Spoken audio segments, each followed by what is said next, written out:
You and Josh Jaska started walking towards you, Buzz.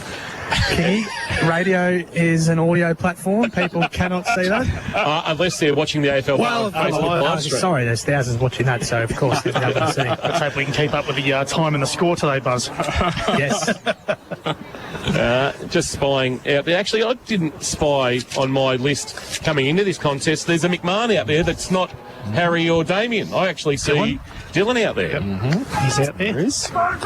Didn't expect him to be playing, but he's unmistakable in the long sleeves and with the fantastic facial hair that he rolls with. So that's Dylan McMahon. So he was superbly coached too in his younger years. We're not far away from the bounce, gentlemen. Winner in margin. St Mary's by 33. Kirsch. St Mary's by 39. Buzz. Mary's by 3 goals. Let's go, Damo! St Mary's for me as well. I reckon they win this one by 27 points. First quarter, thanks to Harvey Norman. We get underway here at Anthony Costa Oval. Here's Jason Doherty. Jaden Symes goes up against Conway in the middle, and Symes tried to get it down. It's in the glue pot. Coming across Slocum off the wing. He handballs it away for West. Gets it back towards Jang. He can't take it with him. Kick off the ground came from David Handley for the Giants. They try and move it forward. They do now. Kick came out quickly from Lockie Handley. Goes across half forward for them. Coming out at pace. Couldn't take it was Collins. And running the other way, the Marys go straight down the middle towards centre half forward. No mark taken. And there was out the back towards Dylan McMahon, who goes from right half forward. He chips the ball over the top. It might be okay. No mark taken. And there will be play on the call close to the 10-metre square in front of it. And a slip over. And that came from Tom Lang. And it's out of bounds in the end. And You reckon we've Just 23, is That's it? Penny Dowling. Yeah, Penny so he Dowling. has I was got going to his say, I thought he was wearing number. 23. We got thrown under a bus there by Trav Robertson's thrown us right under. Robbo. Boundary throw in. Left forward pocket right beside the behind post. It's a shallow throw in. Symes on the tap down. Huppats with the clearing kick towards half back with the flight. Well judged. Nice mark there by Burke. A ham on hanger contender earlier. That's a good grab. Gives a handball off to Blood, just cruising past round the back. He'll send it long, top of the square. Not a great kick. And Jang couldn't mark. Front of the pack. Sherman, the poacher, across the face of goal. Couldn't kick the goal for St Mary's. He's got a behind on the board. Our first score on the Harvey Norman K-Rock scoreboard. St Mary's are one behind Geelong West. Yet to score. A minute and a half ticked over on the total Tills time clock. So the Giants to bring it back in, and they go wide. It was Frangos who got it, who was kicking in. They'll go out further afield. Just hold the ball up, still in between the back pocket and half back. They're just going to chip it around the corner. Frangos again, under pressure, and pushed out by Rayner over the boundary line, and they're going to throw the ball in. So it didn't quite work out the way the Giants expected there across half back. So throw in, Symes and Conway. Ruck work. Conway in front, gets it down. Roved. St Mary's get it inside 50 again. Dowling comes out, meets it, needs some support. There's lots of Giants around it. Ball comes back, out the back, close to 50. Blood over the top of it. He needs to Handley, gets it away. David over the top with a handball. Under pressure, Rayner with a tackle again, close to the boundary line. And Augerina's there as well. He can't see it any further forward. It's about 45 out from the St Mary's goal. And we're going to have a ball up. So we're Quick weather. down to you, Buzz. Sorry, can you quick weather update? The winds picked up significantly since the start of the game, pushing right across towards GMHBA Stadium. Yeah, I reckon a lot of play on that outer wing today. Sam Conway wrapped up in a tackle. Symes overrang the footy. Jang picks it up for the Giants, jams it on the boot, but has kicked it basically into GMHBA Stadium. It was a real mishit from Emmanuel Jang. It's off the tower. And he's put it into the trees, circling Anthony Costa Oval, and the ball come back to Max Orgarinos for a free kick. Wombat Gully Plant Farm matchup. Just anything you picked up early, Hirsch? Youngwood gone to Dowling up forward. No surprises. McMullen gone to Collins at the other end. Paddy Dowling rocking a bit of the moulet as well. He's obviously picked something up while he's been in Adelaide. Orgarinos will come off his mark, a high kick. They'll compete top of the square. And Jang was there. No, great Rody McMahon, front of the pack, nice finish. Dylan McMahon Johnny on the spot, left foot snap, kicks an early contender for the Lammies Tavern goal of the day. Just hit it at pace, front of the pack, was on the move, snapped it gold, and St Mary's have got the first on the major on the board. 1-1-7 the Saints. Geelong West yet to score opening quarter, thanks to Harvey Norman. Think Harvey Norman for all the big brands at Geelong's best prices. Just a little bit of a panicky mistake then from Jang that put it out and gave them the opportunity for a repeat inside 50. He needed to keep that Mulwar in South Australia. He didn't play for Port Adelaide, did he? That's no good. No, That's definitely no good. Glenelg was Look at that. That's bogus. I'll tell you what, Ben Maloney looks like he's sporting something too. He's in his 30s now, Ben. I don't know if he needs to grow up a little bit. Is he shaved the sides or something? Mr. T sort of style. What? There's something going on at St Mary's. We'll get to the bottom of that. Ball from the middle for the Giants goes towards half forward. Handball came quickly at the back by Ling. Now it's roved through the middle. Handball came from Huppets. Inside 50. Getting back might be okay too. And getting back there is Moi Moi. How good is that for a commentator? Moi Moi. Yep. Ling's got the job on him. So he's going to have a set shot for goal from about 35 out, 45 degree angle. That's going to be a tough kick with the breeze, I suspect. We'll see how he goes. Philip Moi Moi. The city end of the ground. Anthony Costa Oval. Reply for the Giants, possibly here. Comes in. Right foot kick into the breeze. Oh, it's gone straight through. Nice. Straight through. No problems at all with it. Philip Moi Moi kicks his first. Kicks the Giants first. 1 straight 6. St Mary's 1-1-7. And that's on the Harvey Norman K-Rock first quarter scoreboard. And here, for Wilson's Real Estate, Wilson's Real Estate, Geelong property done properly, Matt Kershaw. We were speaking earlier on before the game that they like to possess the ball, Geelong West, but at the moment all we've been seeing is a propensity to kick the ball at any opportunity and get the ball forward. So maybe a little bit of change in style to try and get the opposition out early. Back in the middle, Conway to go against Symes. Conway, the taller, winning the tap down. Benson barging through, couldn't take the footy. Ball spills nicely. McMahon jammed it on the boot. Kick towards centre half forward. Bounces over the head of Rayner. Rolls inside forward 50. Attacked by Akarachi. Gave it to Sherman. Sherman 25 out. Makes no mistake. Nice finish from one of the classier finishers in the GFL in Zach Sherman. He kicks the second. Quick reply came in about 22 seconds. St Mary's now 2-1-13. Geelong West 1 straight 6.5 minutes gone. Opening term. Total Tools time clock. Total Tools, every tool for every trade. Fair luxury having Dowling and Sherman on your half forward flank, isn't it? Can't give them some time, can't give them some space. Fair half forward line. Chuck in young McMahon there, that earlier front and centre. Yeah, they're pretty potent when the ball hits ground. Back to the middle. So goal for goal here in the first 7 minutes of the first term. Falls to Conway in the ruck, who gets it down. McMahon, there he is, and he plays on. He just wants to drive it long towards the forward pocket position. Coming out the back, the Giants working hard for it, close to the boundary line. It might be over in the end. In fact, it is. And not being able to keep it in there is Ned Shannon. So we'll have a boundary throw in about 45 around from the St Mary's goal. Kick into the swimming pool end of this first term. Ruck contest. Symes for the Giants over the back of he and also Conway. Ball across half back for the Giants. The kick is a free kick for a push. I think it's going to go to the Giants. They're going to play advantage. They are. They're going to run through the middle and they're going to go quickly through Lovell, who tries to go towards centre half forward. McMullen over the back for St Mary's. Does nicely. Gets it out wide. Batson gets it towards half forward, but the Giants got numbers behind the ball. And taking that mark is Buck. Buck at right half back. Handball off. Chance to clear. You got it over the top to Jake Wood. And ball now on the outer wing. Eastman shares it with Little in front of the scoreboard that shows a 7-point lead for St Mary's. Came back inboard to Huppets. Huppets handball under pressure, missed its target. Trying to work his way through was Farrell for Geelong West. Couldn't take it. There's actually going to be a free kick going which way? Out the full is the decision from the boundary umpire, and Farrell will be the recipient of the free kick at right half forward for Geelong West. He sends it inside forward 50, looking for a lead fly. No mark taken there by Collins, off hands and out of bounds for a boundary throw-in.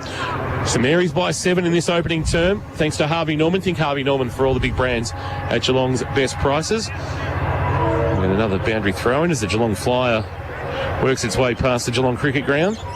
Conway front position against Collins. Ball's allowed to hit the ground. Here's Damien McMahon hitting it at pace at centre half back and driving a kick to centre half forward. And he goes there now, trying to take the mark, was not. He couldn't do so. Comes back towards centre wing. Dylan McMahon, can he pick it up? He can't. He can now. Could have given it to Blood. He elects to go to Damien McMahon, who takes the mark in the middle for St Mary's. Drives it towards half forward. Has to be a good kick. Was that a hold? The umpire said yes, it was. And St Mary's are going to take the free kick, and it's going to be Shannon with it, and he will shoot for goal from 45 out. And Frangos can't believe it, but I think it was there. So Ned Shannon, 45 out, 45 degree angle, comes in, left foot kick, and it has not held its line, and it's through 4-1 behind. So 2-2-14 Desmond, 2-2-14 St Mary's. West Giants won straight 6. We played 9.5 in this first term. Thanks to Harvey Norman. Think Harvey Norman for all your big brands at Geelong's best prices. The short kick into the left back pocket came from Frangos. He got it to Buck. Buck goes back to Frangos inside his defensive goal square. Finding it hard to get out here, Geelong West. They'll just need to be patient. They like tacking into the breeze. He's confronted, has to give a handball off back to Buck. Buck in the left back pocket. A high kick towards half back, asking a lot there of the flying Farrell. He couldn't take the mark. He's off the hands of the pack, but a chance to clear. Now it's Taylor banging it on the boot to a one-on-one. Moy involved, knocked away from him by Ling. Front of the pack, driven in the tackle by Hanley. And on hands and knees, getting to his feet is Harry McMahon, and we'll get a ball up. Just in front of our best seats in the house, thanks to APCO Cafe 24/7. Umpire Riches will put it into the air for Symes and Conway to go at it again. Conway with strength pushed him out of the way, grabbed the footy, then had a fresh area as he tried to kick. And there'll be a free kick for holding the ball. Symes quickly, handball off. Taylor's kick on the bounce did his teammate no favours. He's wrapped up instantaneously in a tackle. That's not coming out. And we will get a ball up. And that was taking the ball. Barnes, the recruit from Hamilton, the Hamilton Kangaroos, playing now in the Hampden League. Symes gets it down towards, coming off the wing was Handley, falls into the middle, and there will be a pack develop on centre wing. We're going to have a ball up here again. We will. Lots of, we've got the St Mary's bench right in front of us here. There's things going on everywhere. So Caden Rayner gives the ball back to umpire Riches. Now the ball comes down to Benson, gives it away quickly. Sherman with a bit of candy, lost the footy though in the candy. Needs to get it up. The Jang over the top of him. Benson on hands and knees, rips himself up and then loses the headband. Oh no, he's lost the headband. What's going to happen? He's going to have, and he's lost the footy as well because it's holding the ball. So a Jang will take the free kick and it'll take him an hour and a half to find the headband. It's been flicked off. So a Jang at half back now for the Giants. Not much though. St Mary's have filed back nicely here. He goes long down the line towards half forward, over the head of Peel and at the back. They just stand in line and Burke takes the mark. Yeah, very competent down back, Sam Burke, since coming in and filling a role vacated by the injury to Riley Hall that ended his season. The Achilles kick to Benson, who marks at the interchange gates, right in front of Josh Conway, who's down boundary side for Loco Sportswear, team apparel for champion teams. Benson driving a kick to half forward onto the chest of Maloney. Good spoiler, Jang. Front of the pack, chance here for Max Kelly. Kelly into the middle of the ground, finds a marking option in Lovell. Lovell sends it wide for Moy. Moy took the mark, burst away from Peck from 40 metres out, pulled the kick across the face of goal. No mark taken there by Collins. St Mary's have got numbers, including Jasker with a cool head. Kick for Connors, who took it on the bounce for St Mary's. And then his wide ball that went over the head of Damien McMahon. It can, even if you're the home team, it can catch you out the narrowness of Anthony Costa Oval, and there'll be a free kick for Moy for Geelong West, with the man on the mark standing at about 50. He goes now. Oh, actually, he has to come back and kick over his mark. So he's basically in the car park now as he takes his kick. Philip Moy. Interesting, Benson's had the last 2 clearances whilst Hanley's been off the ground. They have gone to each other at the stoppages. So Moy's got it now. Right half forward, City end of the ground. Long, he's kicked that out of bounds as well, so St Mary's are going to have the resultant free kick. So a bit of breeze out there, as Buzz said earlier, and going to the outer side. So they're going to chip the ball over the top Connors. That's better, and be able to move the footy possibly along the line. And they're called to play on, so they go to centre wing with the kick. Looking for Conway, goes up, but side of the pack does nicely, and the mark has been taken by Wood. Jake Wood on centre wing, goes towards half forward. Big pack there. Collins was up. No mark taken. Falls to the front of the pack. Through the middle there was Farrell. Goes towards goals, and I think it's a nice mark taken by Sean Barnes in the right forward pocket for Geelong West. I reckon that was Huppert's kick that found him too, Jace. Yeah, and he's done well. Just straight out of the pack, and then Barnes in the right forward pocket will shoot for goal from only about 12 metres out. And tightish angle. He comes in, he keeps it low, and he's missed. So there you go. That's not great for Geelong West. They go to 1-1-7. Charles St Mary's 2-2-14. Desmond, a 14 and a half played first term. Harvey Norman K-Rock scoreboard. Just waiting for the ball to come back. But have you seen the contest early through your eyes, Kirsch, for Wilson's Real Estate? What I have seen is Geelong West obviously maybe going away from their general style and maybe that longer kick, particularly into their forward half of the ground. Have they got the personnel to take that mark up forward? Probably not. They hit Peel up several times last week on the hit up, and he took 11 marks. They're not probably playing that style at the moment. Ling short with the kick in, and Benson has marked as a well-weighted kick from Harry Ling onto the chest of Harry Benson. Thanks to KFC too, of course, supporters of the K-Rock Football Twitter, and feeding us here on match day. Kick to the wing, Dowling, nice strong grab in front of the Jang, right in front of our best seats in the house. Swings onto his left boot, looking for a one-on-one. Damien McMahon, front position, couldn't take the mark. Defensively, it was well played there by Hugh Collins, was able to try and lock the footy up, but it has spilled out now, out the side door. Chance now for St Mary's. Oh, getting to his feet, Blood was outstanding. Handball back to Knott. Maloney heard the voice of Orgarinos in front of the past players, sends it towards the top of the goal square. Trying to spoil rather than mark was Lang. Front of the pack, McMahon also there, Rayner. St Mary's, Geelong West have got numbers, although McMahon stolen it back. Handball back. Benson a snap. Benson open. Goal. Carry, yes. Nice, classy finish from Harry Benson. Good snap. Lammy's Tavern, goal of the day contender. Not easy to do from that distance, Kirsch. Hop, bend it across your body and get the purchase on the ball. And St Mary's have got their third. 3-2-20 plays 1-1-7 in this opening term, thanks to Harvey Norman. Think Harvey Norman for all the big brands at Geelong's best prices. The difference we're seeing at the moment is when the ball goes into one forward line and it hits the ground, one defence is easily running it out. That's St Mary's. They don't have that small forward, that pressure forward down at Geelong West end. Whereas it goes to the other end, St Mary's, they've got numbers everywhere, front and centre. They're getting repeat entries. They're having multiple shots on goals. That's the difference at the moment. So not having a run on the ruck now for St Mary's, up against Symes. They go up, Knock gets it down nicely. Oh, Benson gets his head ripped off. And a bit of free kick. Hasn't rotated yet, Symes. Goes now with the handball. Orgarinas gets it, right foot kick, inside 50, Dowling resting down there. Falls to the back of the pack. The Giants try and switch it out towards Buck. Now they go over the top. They've lost the footy. Left foot kick back. Batson just on the ground. And he's missed to the near side and through for one behind. So we go to 3-3-21 St Mary's. Lead Giants 1-1-7. 17 played first term. Frangos short little kick in. Dangerous. Turn the ball over. He's going to muck it up. The handball comes back towards Maloney. He can't take it though, so they might have a bit of time to go and fix it up. Huppets gets it out wide, and they're away now, the Giants from half back. They are. The kick might have been Wood sending it wide, but he's put it out on the full. In fact, it was Collins, and it's going to be a free kick out there.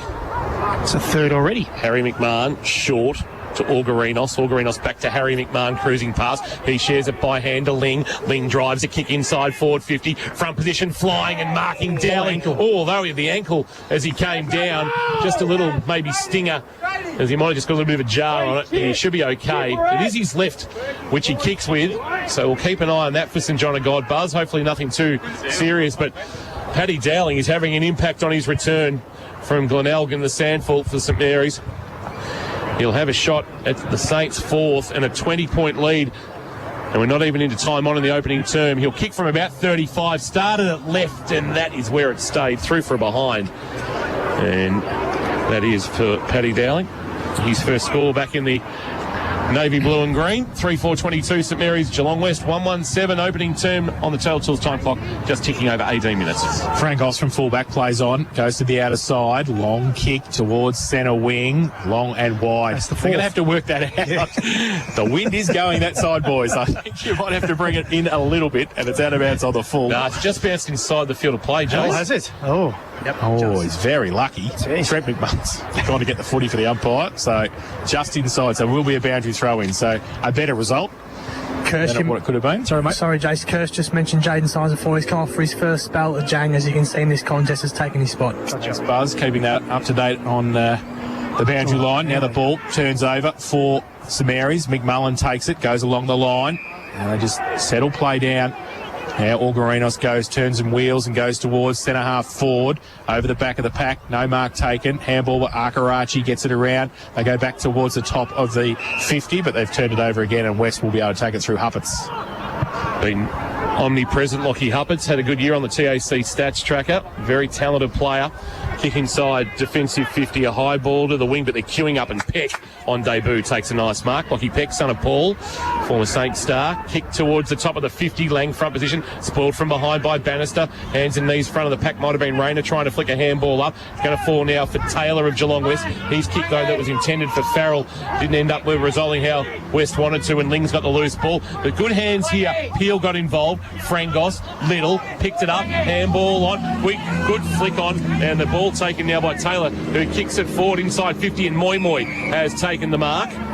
Moi Moi, man on the mark, about 45 out, sends it out wide looking for Collins. Kick had a little bit too much on it. Collins will have to take it on the bounce, gets a handball back. Here's a voice, Farrell, Lovell, I should say. Now back to Collins, loops one over the top, tight in the right forward pocket. The kick poor though, and there'll be a chance to clear. I think that was Ling for the Saints on the halfback flank. McMahon takes it for St Mary. He's wrapped up in a tackle by Jake Wood, and he's going nowhere. Umpire says give it to me at right half forward for the Giants. So they got some good ball movement on this broadcast wing, Kirsch, but just the skill execution going inside forward 50. The kick of Moi Moi did Collins absolutely no favours. It's just lacking, isn't it?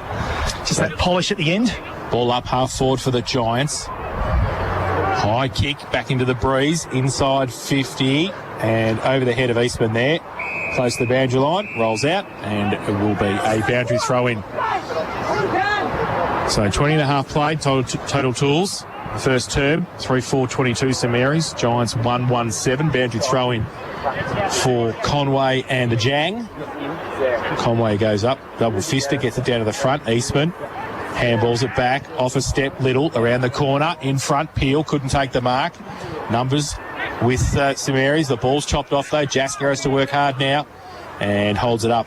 And we will have a ball up about 35 out from the Giants' goal. They trail by 15 in this opening quarter that's now ticked over 21 minutes on the Total Tools time clock. Conway the tap down, Eastman a handball up, Barnes a quick release, gives it off now to Farrell. Farrell snapping around the corner, not enough carry on the kick. It's off the hands of McMullen, who actually keeps it alive. Chance for Sam Burke to clear, sends it towards half back. Surely a free kick for a push there against Collins to Sherman. Umpire didn't see it that way. Now Sherman fighting for it at ground level for St Mary's. It's locked up at left half forward for Geelong West, and they trail by 15. It's a good little moment for them, though. They're keeping the ball in their forward half the last couple of minutes. They're just going to get a result out of it. Wilson's real estate expert. Nice tap down, Signs climbed high. Little kick inside 50. Peel went with the one hand, found it on the ground. Then an underground handball was okay for Kelly. Kelly couldn't get a handle on the ball. Peel came again. Release out the back, looking for a Handley. Couldn't find him. I think there was both of them there, but neither got a chance. Barnes a handball off. Quick snap once again. Farrell, but he didn't have enough purchase on the kick. Collins found the loose footy. He was wrapped up by McMullen. Farrell fighting for it at ground level. He'll have it locked up about 15, maybe 20 out from the Geelong West goal as they kick to the northern end, or city end in this opening term, thanks to Harvey Norman. So ball up, Conway, up against Collins in the ruck contest. Conway just tries to bring it down to the side.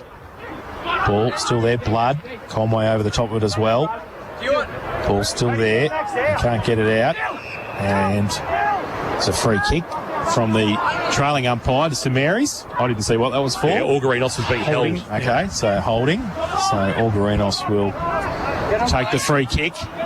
Goes to the outer side with the kick long and wide to Damien McMahon, who can't take the mark. Rolls away from him and Lovell, and we'll have a boundary throw in.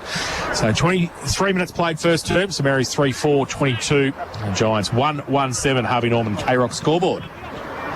Hope you're enjoying the call wherever you're listening through KROC 955, kroc.com.au, or via the AFL Bowen Facebook live stream. That boundary throw in hit Ethan Little in the back of the head. It then ricocheted into the path of Ned Shannon for St Mary's, and Emmanuel Ajang with the tackle wrapping him up.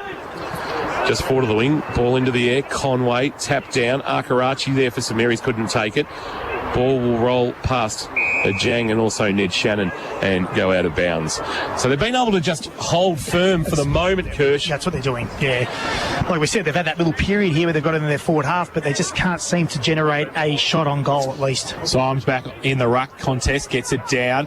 Algarinos wrapped up. The umpire says held in. And we'll have a ball up centre wing right in front of the KFC scoreboard here at Anthony Costa Oval. And the ball in the air. Conway. Symes gets it down. Roved by Huppets. Now ball still in dispute. Benson over the top of it. Jang puts the tackle on him. And the umpire will come in with a bit more work to do. It's just out here, West players on his own out here on the wing just past the mud pole. I mean, it's in a no man's, no man's. I'll be a little bit more defensive if I was him on that opponent.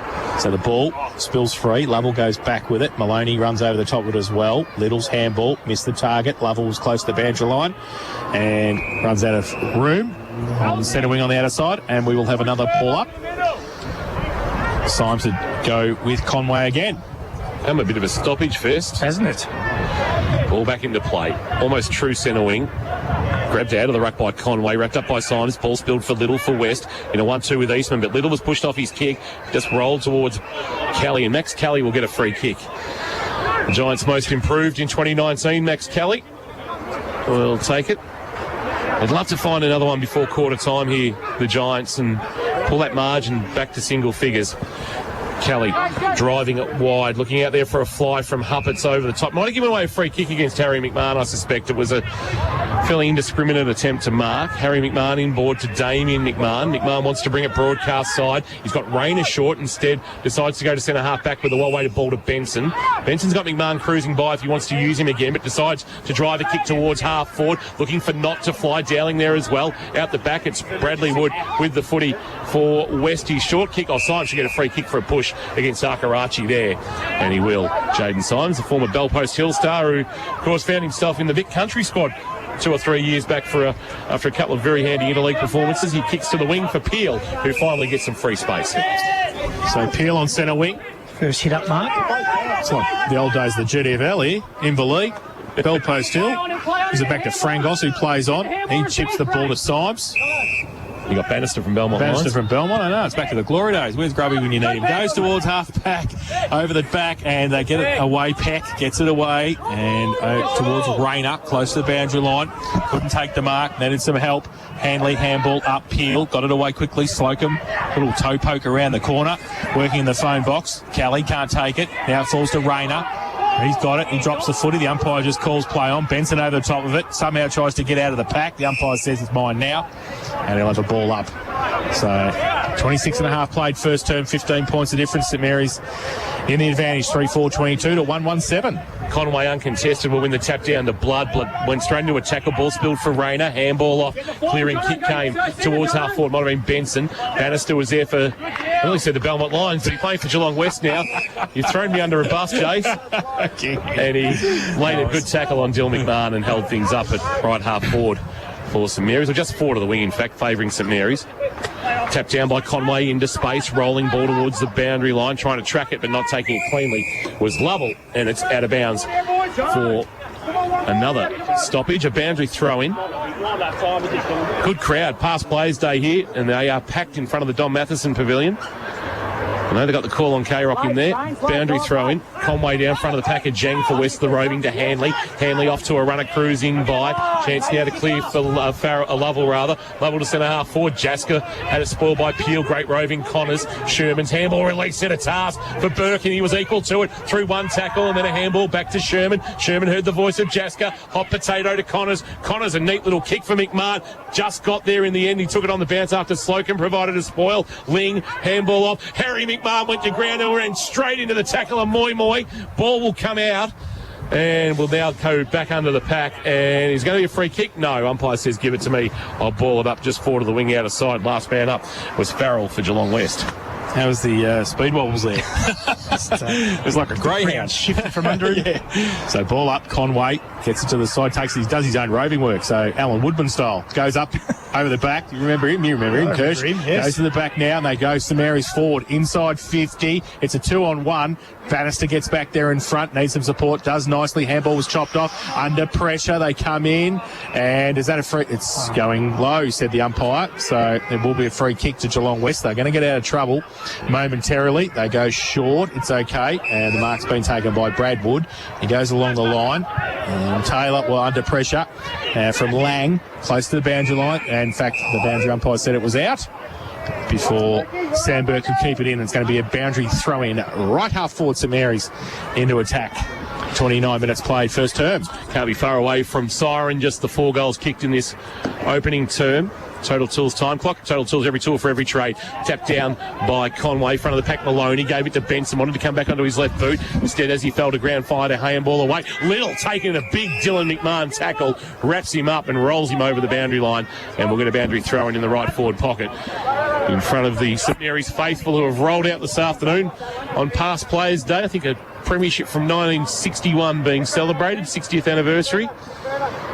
Boundary throw in, ball out the back, Symes with the fist forward. Hanley, that was David, couldn't take it cleanly. Now a chance for Huppets to kick to the middle of Anthony Costa Oval. GMHBA Stadium's across the way, and Burke has marked. He goes towards centre half forward over the head of a couple at 50. Around, turn around, blood. Oh, the siren. Now, no score. No score. The umpire was very quick. And Paddy Daly was pretty happy to celebrate. He thought it was a goal, but no score to Jack Blood on the siren there. So St Mary's a 3-4-22 lead. Geelong West 1-1-7. AFL Barn are hoping this is not a draw. Oh, stop it. Stop it. Come on, Too soon? Stop it. Too soon? First quarter, thanks to Harvey Norman, St Mary's 3-4-22. Geelong West 1-1-7. The Total Tools time clock going 29 3/4 minutes as we go down to Josh Conway, who's with Giants star and captain David Peel. Peely, your thoughts on the opening term? I think not too bad considering we're going into a fairly strong breeze there, I reckon. So I think we just got to lower the odds a bit more going forward. Not as much height down there this week, so we need to start doing that, I think. Was that something you spoke about a lot during the week, using those smaller targets? Yeah, I think it's important that since we're lacking a little bit of height, Tyler Watt's not playing this week, need to move the ball shorter and try and get out the back if we can with a bit of pace. Thanks for your time, Dave. David Peel there with Josh Conway. Good work, Buzz. Buzz down boundary side, of course, for Loco Sportswear. Team apparel for champion teams. That's Loco Sportswear. A break and back on the other side of this with a look at the first quarter. St Mary's by 15 points. We'll also go around the grounds for Leopold Sportsman's Club, Leopold Sporties. They are your complete family venue. For APCO, it's Saturday afternoon GFL match of the day. Live, breathe, K-Rock football. K-Rock is Geelong's home of the hits. Home of the hits. Where we can go from an 80s old school hit you love to the best from today. I got my peaches out in Georgia, oh yeah. I get my light right from the source, yeah, that's it. And a few others in between. Geelong's home of the hits. K-Rock 955. Wilson's Real Estate have been breaking the mould in Geelong for 50 years. At Wilson's, it's not about being the biggest, it's about being the best. Nothing generic, no one-size-fits-all. Impeccable service, thoughtful advice, and a broad client network means your home is sold the right way at the highest price. There's a reason Wilson's are chosen to sell Geelong's most iconic properties. Skillful negotiators, strong relationships, the best outcome. Wilson's Real Estate. Geelong property done properly. Contact them today. On-road, off-road. Check out Geelong 4-Wheel Drive and Camping, the home of Ironman 4x4. Everything is on display in the huge showroom, and you can get great deals on bull bars, winches, suspension, swags, and more. They're your local agent for Carry Boy canopies, plus X-Rocks bars, Clearview towing mirrors, HEMA mapping, and Ozpig. Before you go on your next 4-wheel drive and camping adventure, get a pre-trip inspection. Geelong 4-Wheel Drive and Camping, Melbourne Road, North Geelong, next to Supercheap. Living in pain? Not performing at your best? See Geelong's trusted allied health professionals at Corio Bay Health Group, looking after the people of Greater Geelong for more than 35 years. Choose from physio, Pilates, sports medicine and psychology, myotherapy and remedial massage, hand therapy, podiatry, acupuncture and dietetics. Be fit, be active, be healthy, be better. Call 1300 880 834 or book an appointment online at 9 convenient locations. CorioBayHealth.com.au. Hi, I'm Patrick Dangerfield. When you're on the highway to the danger zone, make sure it's in a Rex Gorell new or used car. Rex Gorell just can't be beaten. They top the ladder when it comes to range, service, value and quality. So you'll only get the best when you buy your car from Rex Gorell. Family owned and committed to Geelong. Do what I've done. Join the winning team at Rex Gorell. Rex Gorell, Fine Street in Latrobe Terrace, Geelong. Visit rexgorell.com.au. LMCTs 1308-8349. Give yourself the home ground advantage at Warralilly. It's the place where the environment thrives, where over 1 million trees and shrubs have been planted and 5 kilometres of the multi-award-winning Armstrong Creek has been restored into a natural wonderland, where you can ride, walk or run along trails that meander past conservation gardens, public art, playgrounds and stunning waterways. It's why Warralilly is a national environmental award-winning community. New land releases now selling. Visit warralilly.com.au. Thanks to Warralilly. Top of the square, and Jang was there. No, great roving McMahon. Front of the pack, nice finish. Dylan McMahon, Johnny on the spot. Left foot snap, kicks an early contender for the Lammy's Tavern goal of the day. Geelong West have got numbers, although McMahon stolen it back. Handball back, Benson a snap. Benson open, goal, carry, yes. Nice, classy finish from Harry Benson. So 3 goals to St Mary's. They're 3-4-22. Geelong West are 1-1-7 at quarter time here at Anthony Costa.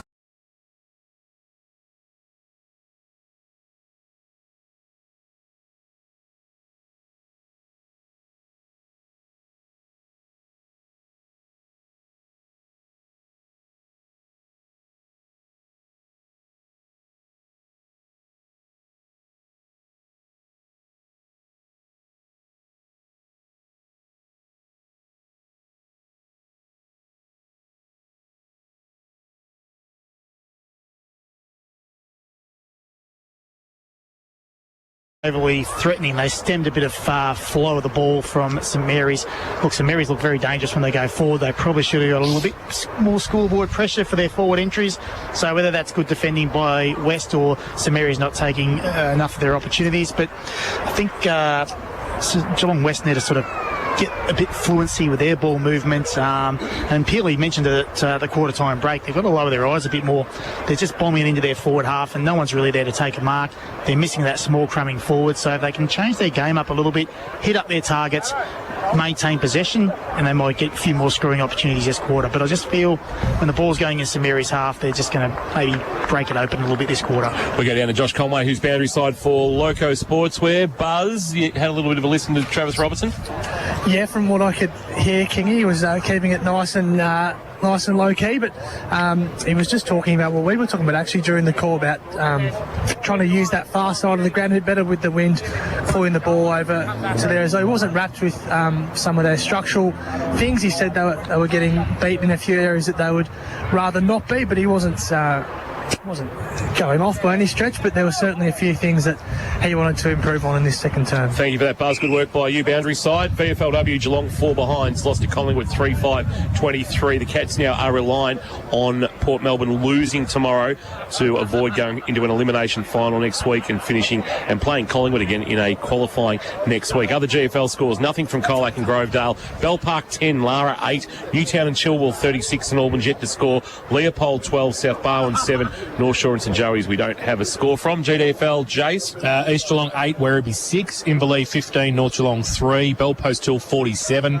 Belmont 14, Thompson 39, Anarchy yet to score, Corio 7, Bannockburn 28, Geelong West Giants 41, Winch yet to score. Thank you for that, Jace. Mottawarri 33, Newcombe 8 in the Ballerine, Barwon Heads 27, Anglesey 8, Torquay 35, Amateurs 18, Port Arlington 2 behinds, Ocean Grove 36, Queenscliff 3 behinds, Drysdale 12. They are the scores for Leopold Sportsman's Club. Leopold Sporties, your complete family venue. You can find them Kensington Road in Leopold. And of course, our best player today taking home the $100 Leopold Sporties Club voucher as voted on by Josh Conway down boundary side. So Buzz will just be working out who's on his Facebook contacts list and who might be hitting him up for dinner once he gives that award, and he can duck out there and tuck into some fine fare at the Leopold Sportsman's Club. Just waiting for the crowd to make their way here off Anthony Costa Oval, umpire McElhinney holds the ball aloft, and we are ready for quarter number 2, thanks to Warralilly, living Geelong's most awarded community. Here's Jason Doherty.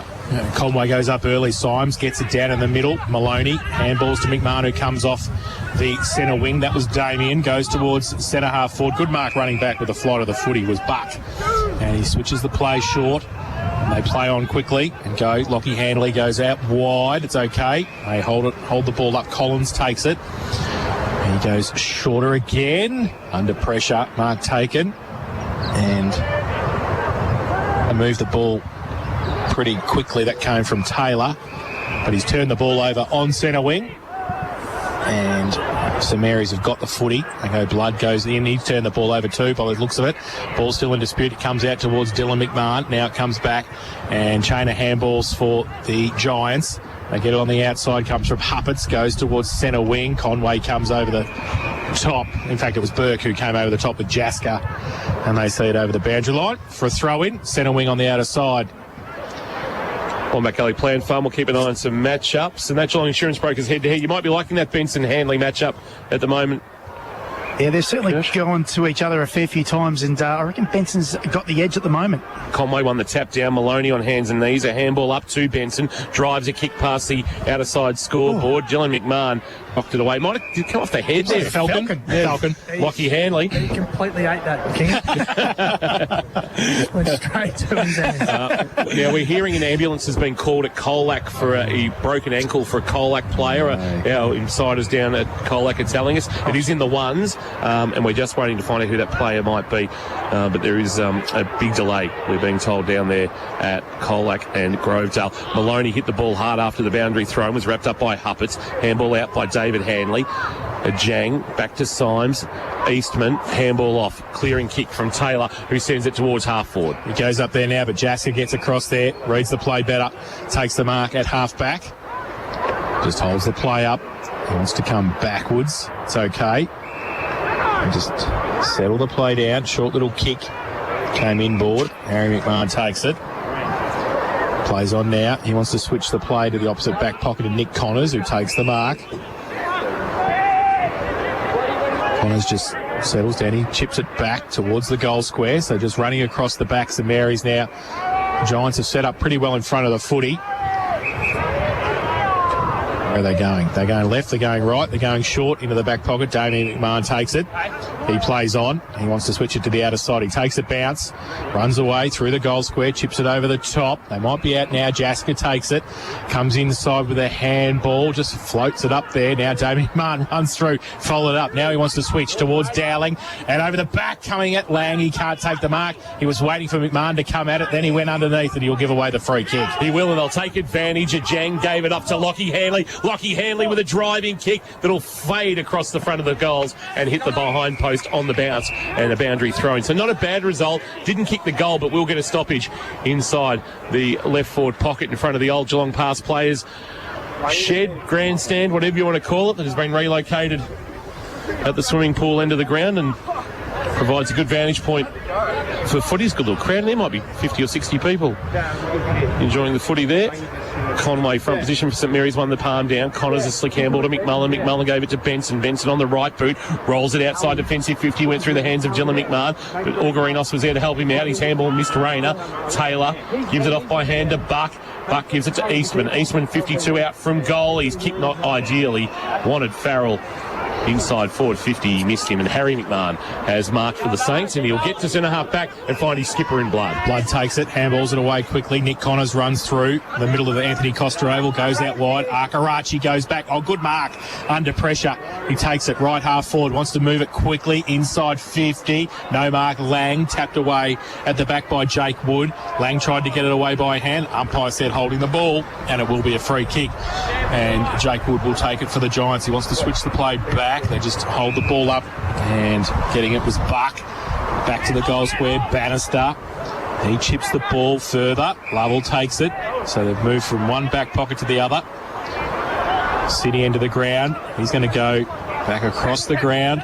towards Sheem HBA Stadium. They've got a bit of space here. They can get it. They're on the out now, and they go with the left foot kick from half back towards Moi at centre wing. It's going to be under pressure. Jaska follows him. Moi.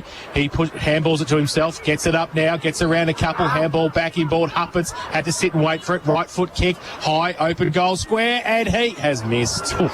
And Hupperts puts it through for one behind. So they got a 1-2-8 the Giants. St Mary's 3-4-22. And that is on the Warralilly K-Rock scoreboard. And we've been playing 5 minutes second term. Time clock thanks to Turtle Tools, every tool for every trade. We're hearing Seb Barrow is a player that has been injured for Colac, and that has resulted in an ambulance being called. We believe it a lower leg injury, ankle is what we're being told. Ling with the kicking duties for St Mary's will bring it broadcast side, wanting Conway, asking a lot of him. Slocum couldn't mark, knocked away by Peck, off the hands of the pack. Bradley Wood gives it off by hand in the pocket. Peel pulls a kick nicely, top of the square. Moi has marked 20 out, maybe 15 out directly in front.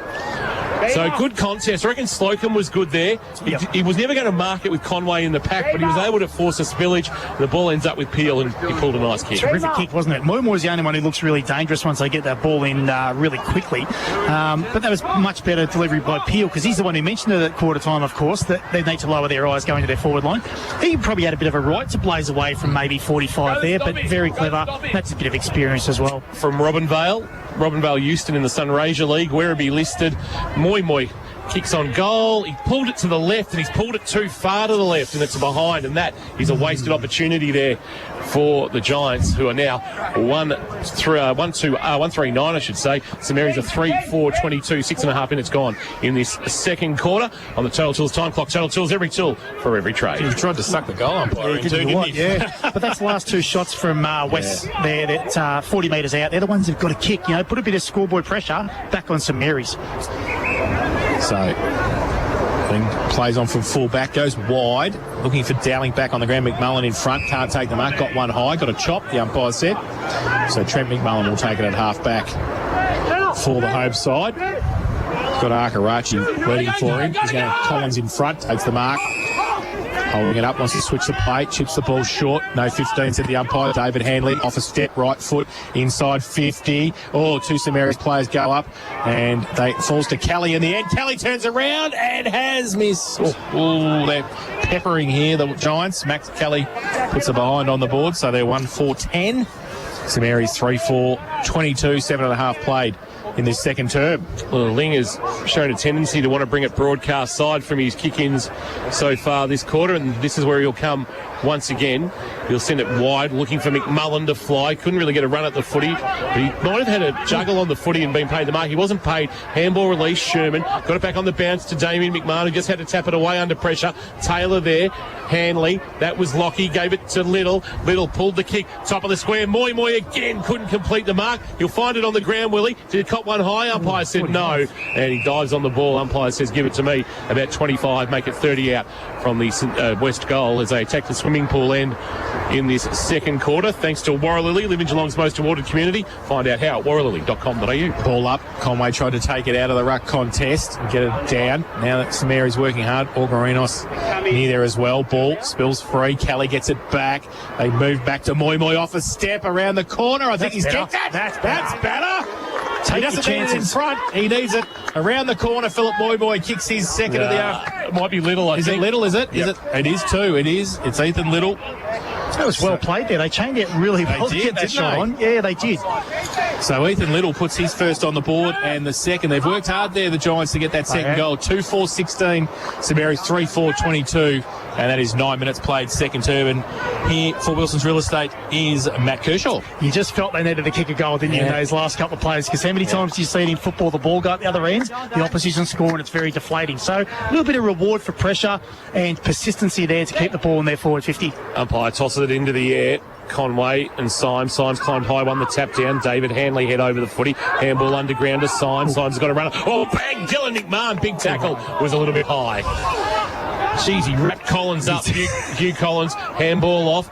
Hanley. David under pressure, kicking though and finding Moy. It was knocked away by Peck. Peck then followed it up, got a handball away. Dylan McMahon, Batson off his left, kicks towards centre half forward. Shannon couldn't take the mark. Frangos lucky not to give away a free kick for maybe a tunnel. Lang, handball out the side door to Dylan McMahon for St Mary's, who indiscriminately kicks and rolls it towards the boundary line and out of bounds. And Scotty Frangos, lucky I reckon not to have given away a free kick there against Ned Shannon for, well, it wasn't a push, it was more he worked his body underneath under the pack. Yeah, could have been dangerous. So Bandry throwing 50 out from the St Mary's goal, not. We'll do battle with Symes for Geelong West. Short throw in, Symes, not over the back. Little got it away by hand. Short little kick over the top. Eastman to track it.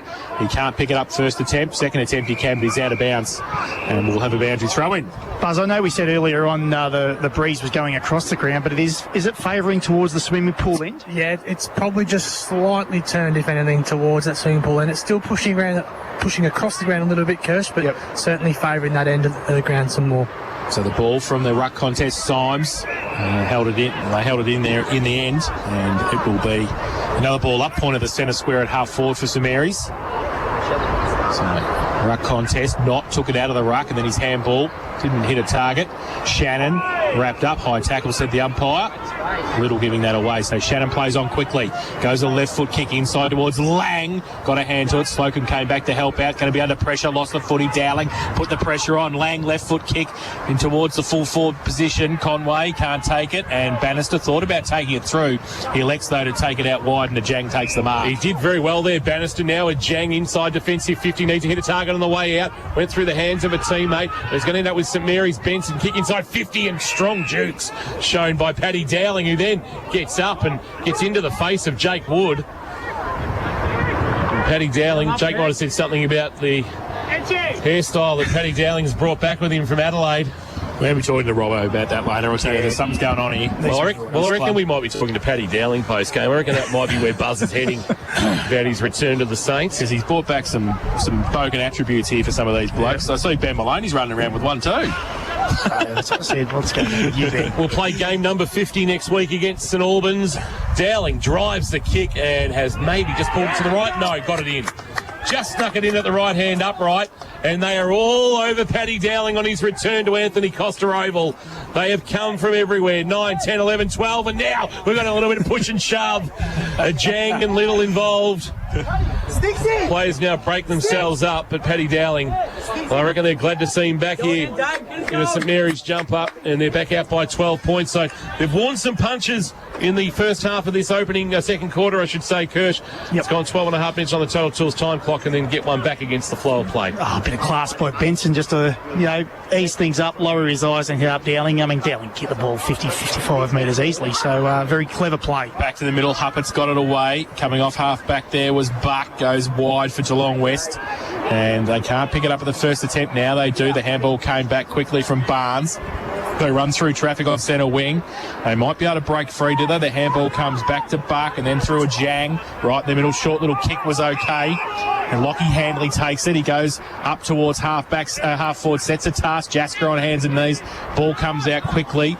And they were coming the other way. Taylor just fell over at the crucial stage for Geelong West. He's wrapped up by Damien McMahon. Put into a bit of a World Wrestling Federation tackle there. Maloney comes out with a short little kick. Bloods, handball, missed the target. Under pressure at half back. Damien McMahon ducks the head, then gets the kick away towards centre wing. Lang with a sitter and does well. And I tell you what, Conway did very well to keep the defence out from Geelong West. He goes long, inside 50. It's a 2-on-1. Coming across free kick against Symes. And it's going to be a free kick for St Mary's. And it's going to come quickly back to Akarachi, who's got the kick from about 40 metres out. Akarachi playing his 64th consecutive game, a streak that runs back to round 16, 2016. And a chance for the former Dragon and Seagull to give his team a game-high 18-point advantage. Man on the mark stands around 40 from goal. Akarachi on his way, starts it right and it will fade away, won't have the carry off the hands of Lang, rolls back to the goal square. Bannister kept it alive. Chance here for West to attack from deep in defence. The handball a bit too much pepper on it. Chance to get out of trouble. That was Lovell. And they will build Neat little kick coming out is okay, and it finds Collins, Jay Collins with it, left half back. The kick was okay coming out.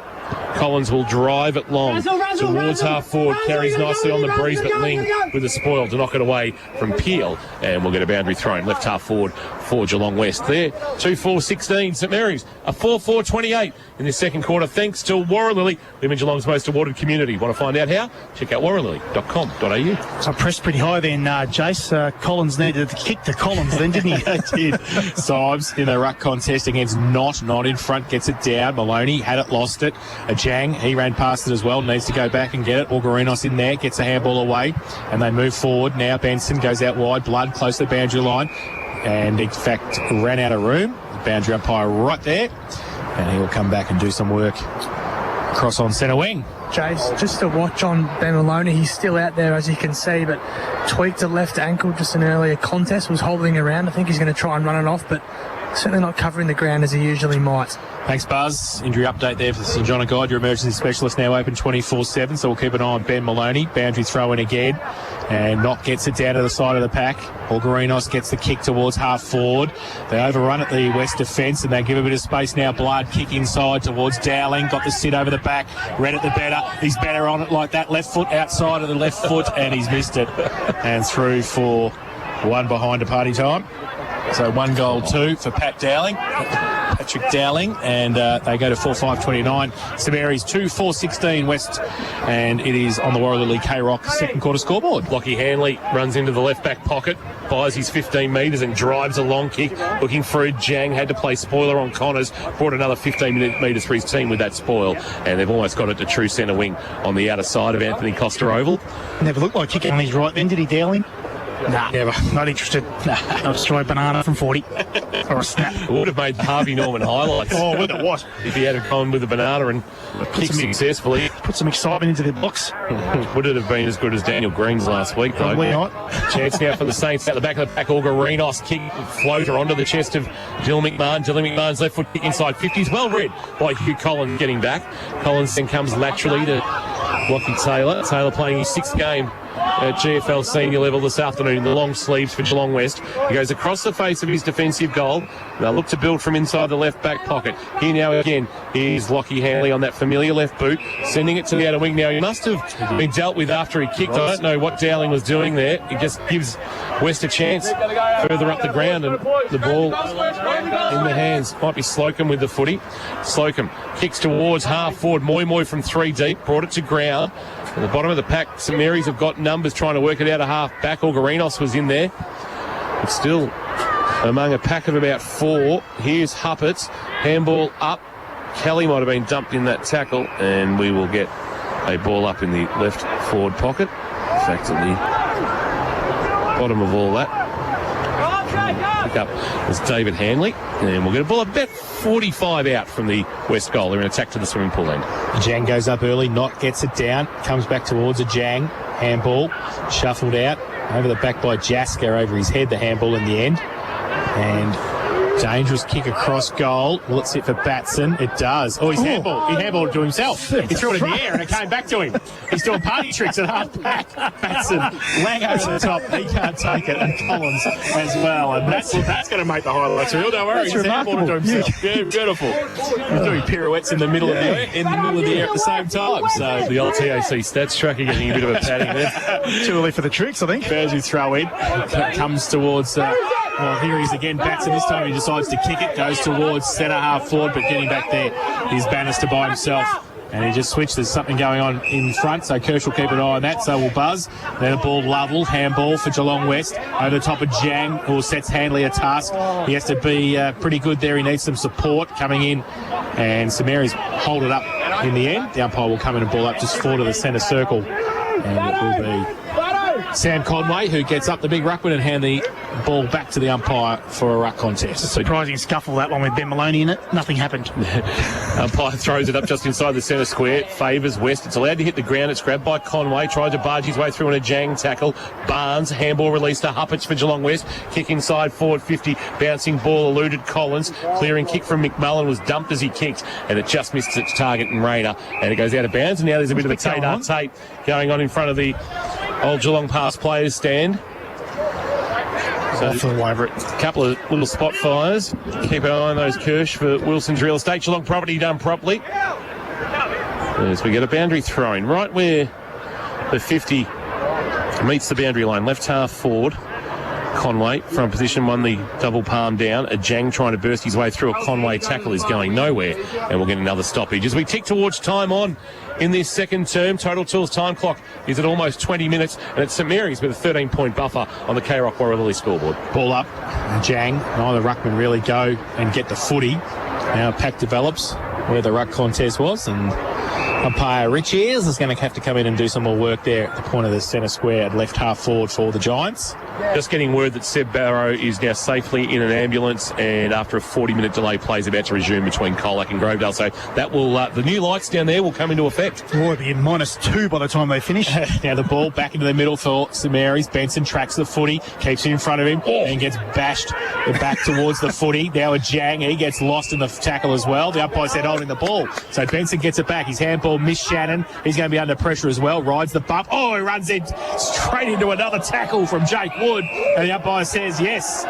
He said the fend off, and it will be a free kick. So Jake Wood will take it back into the centre square for Geelong West. He wants to move it quickly. He chips the ball short to Huppets, takes the mark.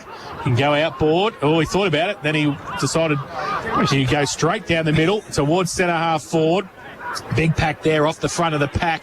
And the quick kick came out quickly by, that was Barnes, and I think it's fallen to the arms of Collins. He did nicely in the end. He held his space there, Jackson Collins, and he'll have a set shot for goal from 35 out directly in front. Who's my new favourite Geelong West player, and why is it Jake Wood? Couple of things there. He was big in a bump. That was huge, wasn't it? He just goes at it. He don't take a backward step, does he? He made sure he was like a brick wall there. So Jackson Collins, chance for the Giants. Third of the afternoon. He comes in 35 metres out, keeps it low, kicks the goal. So he kicks his first. And the Giants 3-4-22. St Mary's 4-5-29. That's on the Warralilly second quarter K-Rock scoreboard. And we've been playing 22 minutes on the Total Tools time clock. Here's Matt Kershaw for Wilson's Real Estate. I've got a note here that both teams have been pretty hesitant to go through that corridor, probably because it's fairly sticky in there, but we've been playing a very wide brand of footy today. That's the first time that the ball actually got carried through the corridor into the forward 50, and they'd taken not an easy mark, but a well-judged mark. I don't know, maybe they need to be a bit more corridor-centric to stay in this game. It's a bit like that Blue Pot's no man's land, it's and like nobody wants to go through it. Like the plague, like COVID. Back in the middle, Symes and Conway. Symes wins a tap after Conway jumped early. Off the ground might have been Huppets. It ricocheted back off Peck towards Blood for St Mary's. Tried to get it to Shannon. Shannon flicked a handball up but missed the target. Oh, gee, taken high. Might have been a free kick, I reckon. Yeah. I reckon the umpires spotted it. Oh, no, the other way. Or is it going to West? It's going to West. I was going to say, Jackson Farrell was the man taken high. You could see it in the contest, and you would have seen it if you're watching the AFL Bar on live stream quite clearly through the cameras. Farrell kicked towards half forward, wanting Peel, or went through his fingers. Back of the pack was McMahon. Oh, that great tackle by Barnes on McMullen. Wins a free kick. Gee, the handball of Harry McMahon didn't help McMullen out there. He was a sitting duck for Barnes. And Sean Barnes from Hamilton, with the man on the mark standing around the 50, just inside, fancies himself, especially with the aid of a breeze buzz for South Point Guard Supplies. Yep, it'll certainly help me, Kingy. Barnes will need his best. Swings out on the right. Starts it right. Works it back. Kicks the goal. A big helicopter. The old flat punt. And it made its way through to cut the margin back to 1. Sean Barnes with a nice finish. And he's kicked a contender for the Lammy's Tavern goal of the day. Lammy's open Friday to Sunday at 9 p.m. with free entry before 10 every night. That's a cracker. We've got a good game on here at Anthony Costa Oval with St Mary's 4-5-29 leading West 4-4-28 on the second quarter K-Rock Warralilly scoreboard. Pressure got West back into this game of football. They are pressuring the ball carrier. They are turning it over St Mary's, and they're getting it forward. Symes getting it down to the ruck as well for Geelong West. Little rides the bump. Benson's in there. The umpire will come in secondary bounce in the middle. So we'll see how we go. What about the catering from St Mary's too? They have come in. He's a legend, Smurf. The Smurf has come in with the KFC nuggets and chips. Great work, Smurf. Play on advantage here. So you worry about the food, we'll worry about the footy. Goes up towards centre half forward. Jasker gets back there. Under pressure again. Harry Mick. No, he played a dump and played advantage. And so they go St Mary's from half back. Out wide. Ball though. In the breeze, just holds up. Lockie Taylor takes the mark. Back to centre half forward. Barnes goes up, takes the mark. Does nicely. Got all the momentum at the moment, the Giants. He handballs it away to Taylor. He had to sit and wait a little bit. He goes long with the kick. He goes inside. 50! And the Hamlet hanger comes. And I think that's Lovell, is it? It is Taylor and Tanner Lovell. So he has taken possibly the Hamlet hanger. He goes up 30 out directly in front. And played in front, which is what you've got to do, Kirsch, in the forward line. You do, particularly when you want the ball coming in quick, is what West Saints want at the moment. And that was brilliant. West Saints. West Saints, there we go. Back to the glory days. Bit of retro days. So Tanner Lovell comes in 30 out to give them the lead. The Giants, he's missed. He's missed. Well and truly, the mark was much better than the kick. You're all right, Kirsch. Someone's stubbed your toe or something, mate. Did you see the goal umpire run 30 metres as quick as he could then? 4-5-29 apiece here, St Mary's and the Giants. 25 and a half played second term. Warralilly K-Rock second quarter scoreboard. Ling to bring the ball back into play. He's had a tendency to come broadcast side. This time he trots out of the goal square and sends it towards the GMHBA Stadium stand side of the ground. It's knocked away from Knott. Here's Dylan McMahon, first goal kicker of the game from memory. Kicks with the outside of the right boot, and he has put that out on the full. So for a rare occasion this year, you're just seeing St Mary's being rushed in what they've been doing. Particularly with their ball movement. Free kicks with Buck. Inclusion today for West. A high kick inside forward 50. They're queuing up for St Mary's, including Knott. He couldn't mark because Jackson Collins was able to provide a support. Now Maloney going at it, having his own little private battle. There'll be a free kick here. There is a bit going on. So obviously something Maloney's done hasn't excited Eastman. The umpire's just thrown it up while 8 players around him are bluing. Grabbed out of the ruck by Knott, slanging the tackle, lost it in that tackle. And there is still a lot going on. And Maloney may now finally give it away a free kick. Yep. That was always coming. Always. And Eastman is the recipient of that. So, there's a little bit of feeling in this one. And it's Eastman who's got the free kick. Man on the mark stands inside 50. No surprise the free kick came from Maloney. Paddy Eastman, game 136 of his career. Call to play on, swings out, just checks the kick to about 25 out from goal. Flying Collins, couldn't mark front of the pack. Chance to clear here. St Mary's Ling wrapped up in a wonderful tackle. Ball spilled out. Umpire didn't play holding the ball. Little may be held without it. Umpire said no. Benson, now the kick comes for St Mary's to half back. And it is out of bounds for a boundary throw-in. Certainly heating up out there, but not in here, Jace. Like Tassie out here in the box at the moment. Nice and chilly. Boundary throw-in. In between wing and half forward on the outer side. Giants just into attack. Symes pushed out of it by Knott. Takes down the ruck contest and gets the kick away. No mark taken by Shannon. Ball still in dispute in the middle. Pack develops. The umpire may have to come in and do a bit of work. He's leaving it though. He's letting it go. And St Mary's get the kick free. They go towards half forward. And they just settle the play down. Geelong West have got the numbers behind the footy. They turn the ball over though. That was in the middle for Moi. And then coming through, Blood, his handball up towards Rayner. Gets wrapped up. Oh, that's a tackle, is it, for Batson? Over the shoulder. Will Batson should take it. Right in the middle for St Mary's. No advantage. Jack Blood was off, but have to come back. So Will Batson will play on now. Left foot kick, tumbling towards Lang at half forward. Doesn't sit for him. Shannon behind. Can he pick it up? Yes, he can. Does he get one high? The umpire said play on. Ball still in dispute. The umpire said holding the ball. And the Giants will take the free kick. It'll be Hugh Collins. Hugh Collins been solid down back. The Giants under-19 best and fairest winner. He stubbed his toe on the kick but dribbled it to Jake Wood. Wood drives a kick to half back. Maloney in box seat. Couldn't mark. Knocked away from him by Farrell, and then he's dumped to ground, and he's been pinged for a throw in the tackle of Rayner, and he's probably lucky not to give away 50 there, I reckon. Farrell, he knocked the ball from Rayner's grasp as he tried to get back off the mark. Umpire didn't see it. But Rayner pulls his kick left forward pocket, standing tall, no mark. Sherman dowling the roving quick snap, has missed in the near side and through for a behind. St Mary's regain the lead, and right on half time they have a 1 point buffer going into the main break.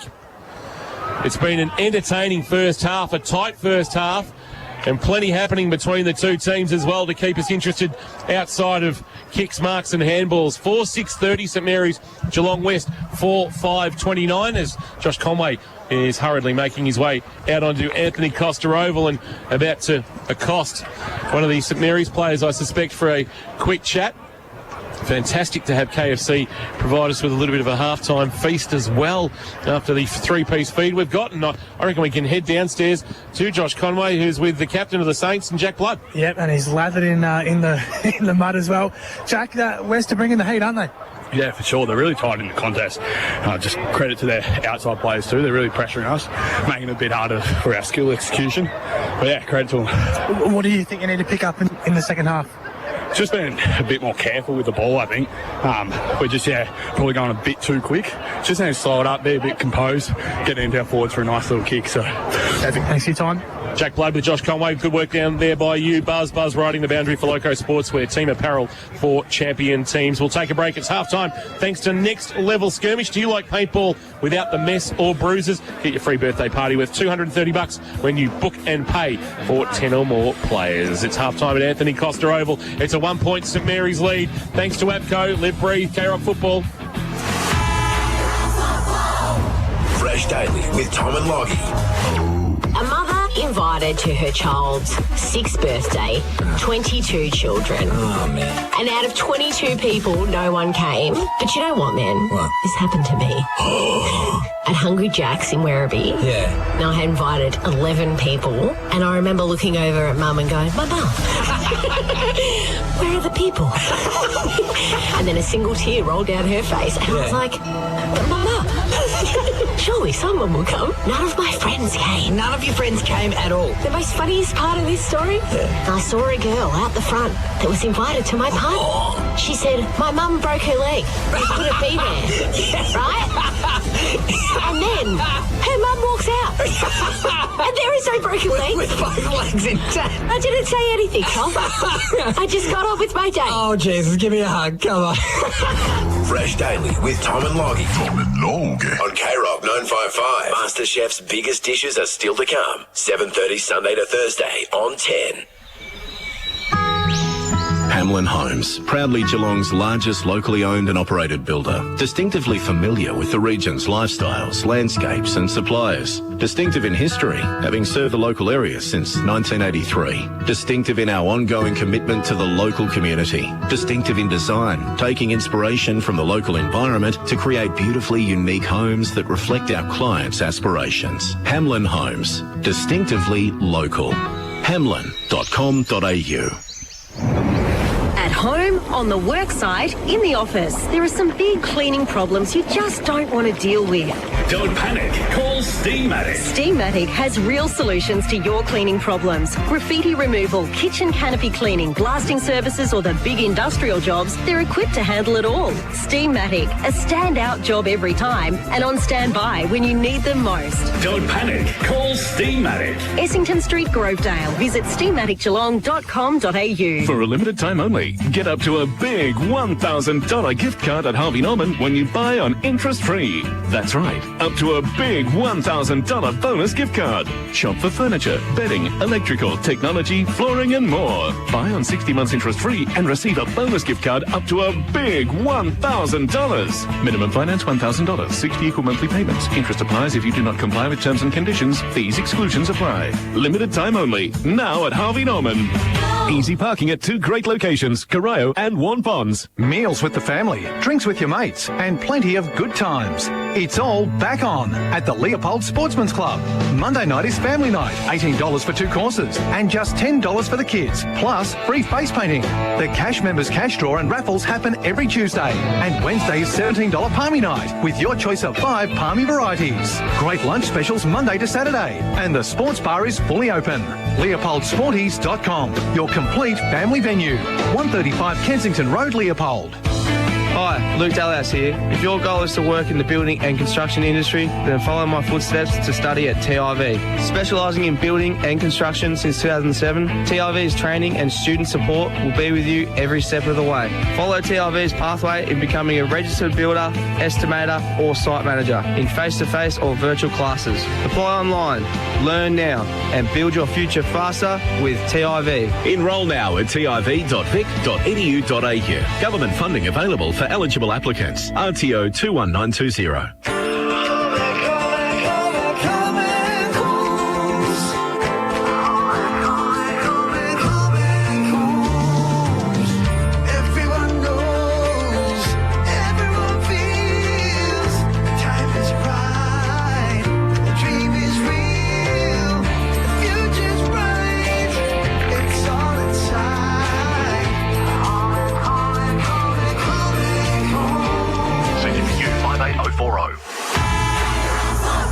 Thanks to our #1 ticket holder, APCO. Fueled by APCO Cafe 24/7. They move back to Moi off a step around the corner. I think he's kicked it. That's better. He doesn't need it in front. He needs it. Dowling drives the kick and has maybe just pulled it to the right. No, got it in. Just snuck it in at the right-hand upright. And they are all over Paddy Dowling on his return to Anthony Costa Oval. Need his best. Swings out on the right. Starts it right. Works it back. Kicks the goal. A big helicopter. It certainly was from Sean Barnes, and it actually tied this. I actually brought the margin back to 1 point.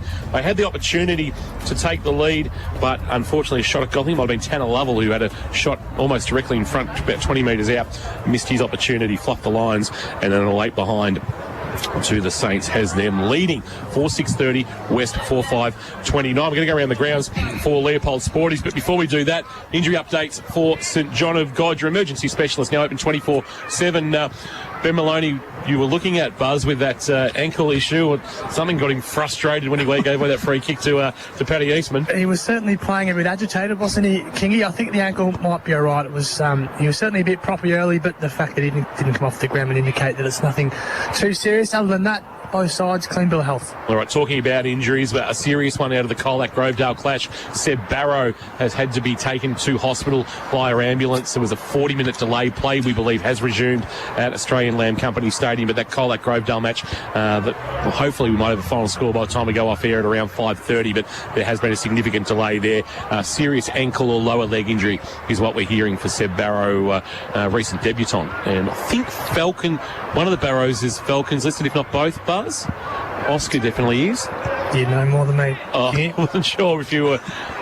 I'm only having. One of the Barrows kicked 7 on me at Colac one day in the reserves about 3 years ago. Obviously, it wasn't Seb, but one of them taught me a lesson. And so the indifference to the Barrow family continues from Buzz. Well, let's go around the grounds. Let's have a look at the GDFL, what's happening in what is round 9 of their competition, Jason. It is not far away at Richmond Crescent, East Geelong 35, Werribee 22, Inverleigh 45, North Geelong 10, Bellpost Hills 74, Belmont 20, Thompson 69, Anakie 7, Geelong West 42, Winch 13, Corio 39, Bannockburn 36. No. No. Yes, that is correct. That is not a mistake. Wow. And Kieran Fulton returning to the Bannockburn lineup as well after lodging a clearance back from Leopold.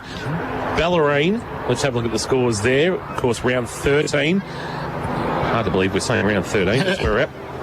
Mottawarri 48, Newcombe 31, Barwon Heads 57, Anglesey 21, Torquay 72, Geelong Amateur 30, and we know Kane Tenace has stood down and will see out the season before they look elsewhere for a coach in 2022. Port Arlington 8, Ocean Grove 76, and that will continue one of the longest winning streaks of head-to-head anywhere in football.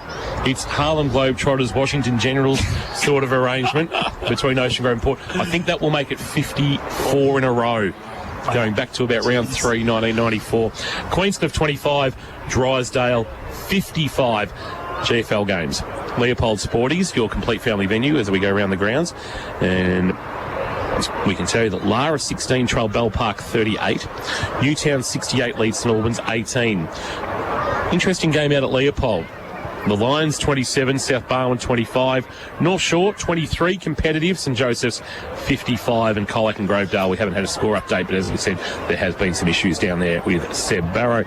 Earlier today, Geelong and Collingwood in the VFLW competition final round. Collingwood 23, they go through the home and away season undefeated, 14-0. Geelong will drop another game, and that means they are vulnerable to fall to third spot on the ladder. In the AFL, there are 2 games this afternoon with a bit of a shuffle around due to COVID, and I suspect now with, I believe, a 2-week lockdown announced for Greater Sydney, that the Swans and the Giants aren't playing anywhere other than outside of New South Wales for a little while longer. We can tell you that Collingwood 36, Trail Fremantle 59. Not a great start, gig, Rob Harvey. Not a great start. And it's 46 apiece between North Melbourne and Gold Coast. Yeah, so a couple of interesting games going on in the AFL this afternoon. Isn't that game at Blundstone? It is. I think it's cold here. cold. Oh, imagine Blundstone. There's no amount of money you could pay to boundary ride down there, Or do it remotely. Somewhere on the Gold Coast or something like that. So 46 all there. We'll take another break. We've been around the grounds for Leopold Sportsman's Club. Leopold Sporties, your complete family venue. It's St Mary's by Point at half-time, thanks to Next Level Skirmish. If you like paintball without the mess or bruises, get your free birthday party with $230 when you book and pay for 10 or more players. Back shortly, thanks to APCO. Live, breathe, K-Rock football. K-Rock is Geelong's home of the hits. From the 80s hits you loved then to the hits you're loving today.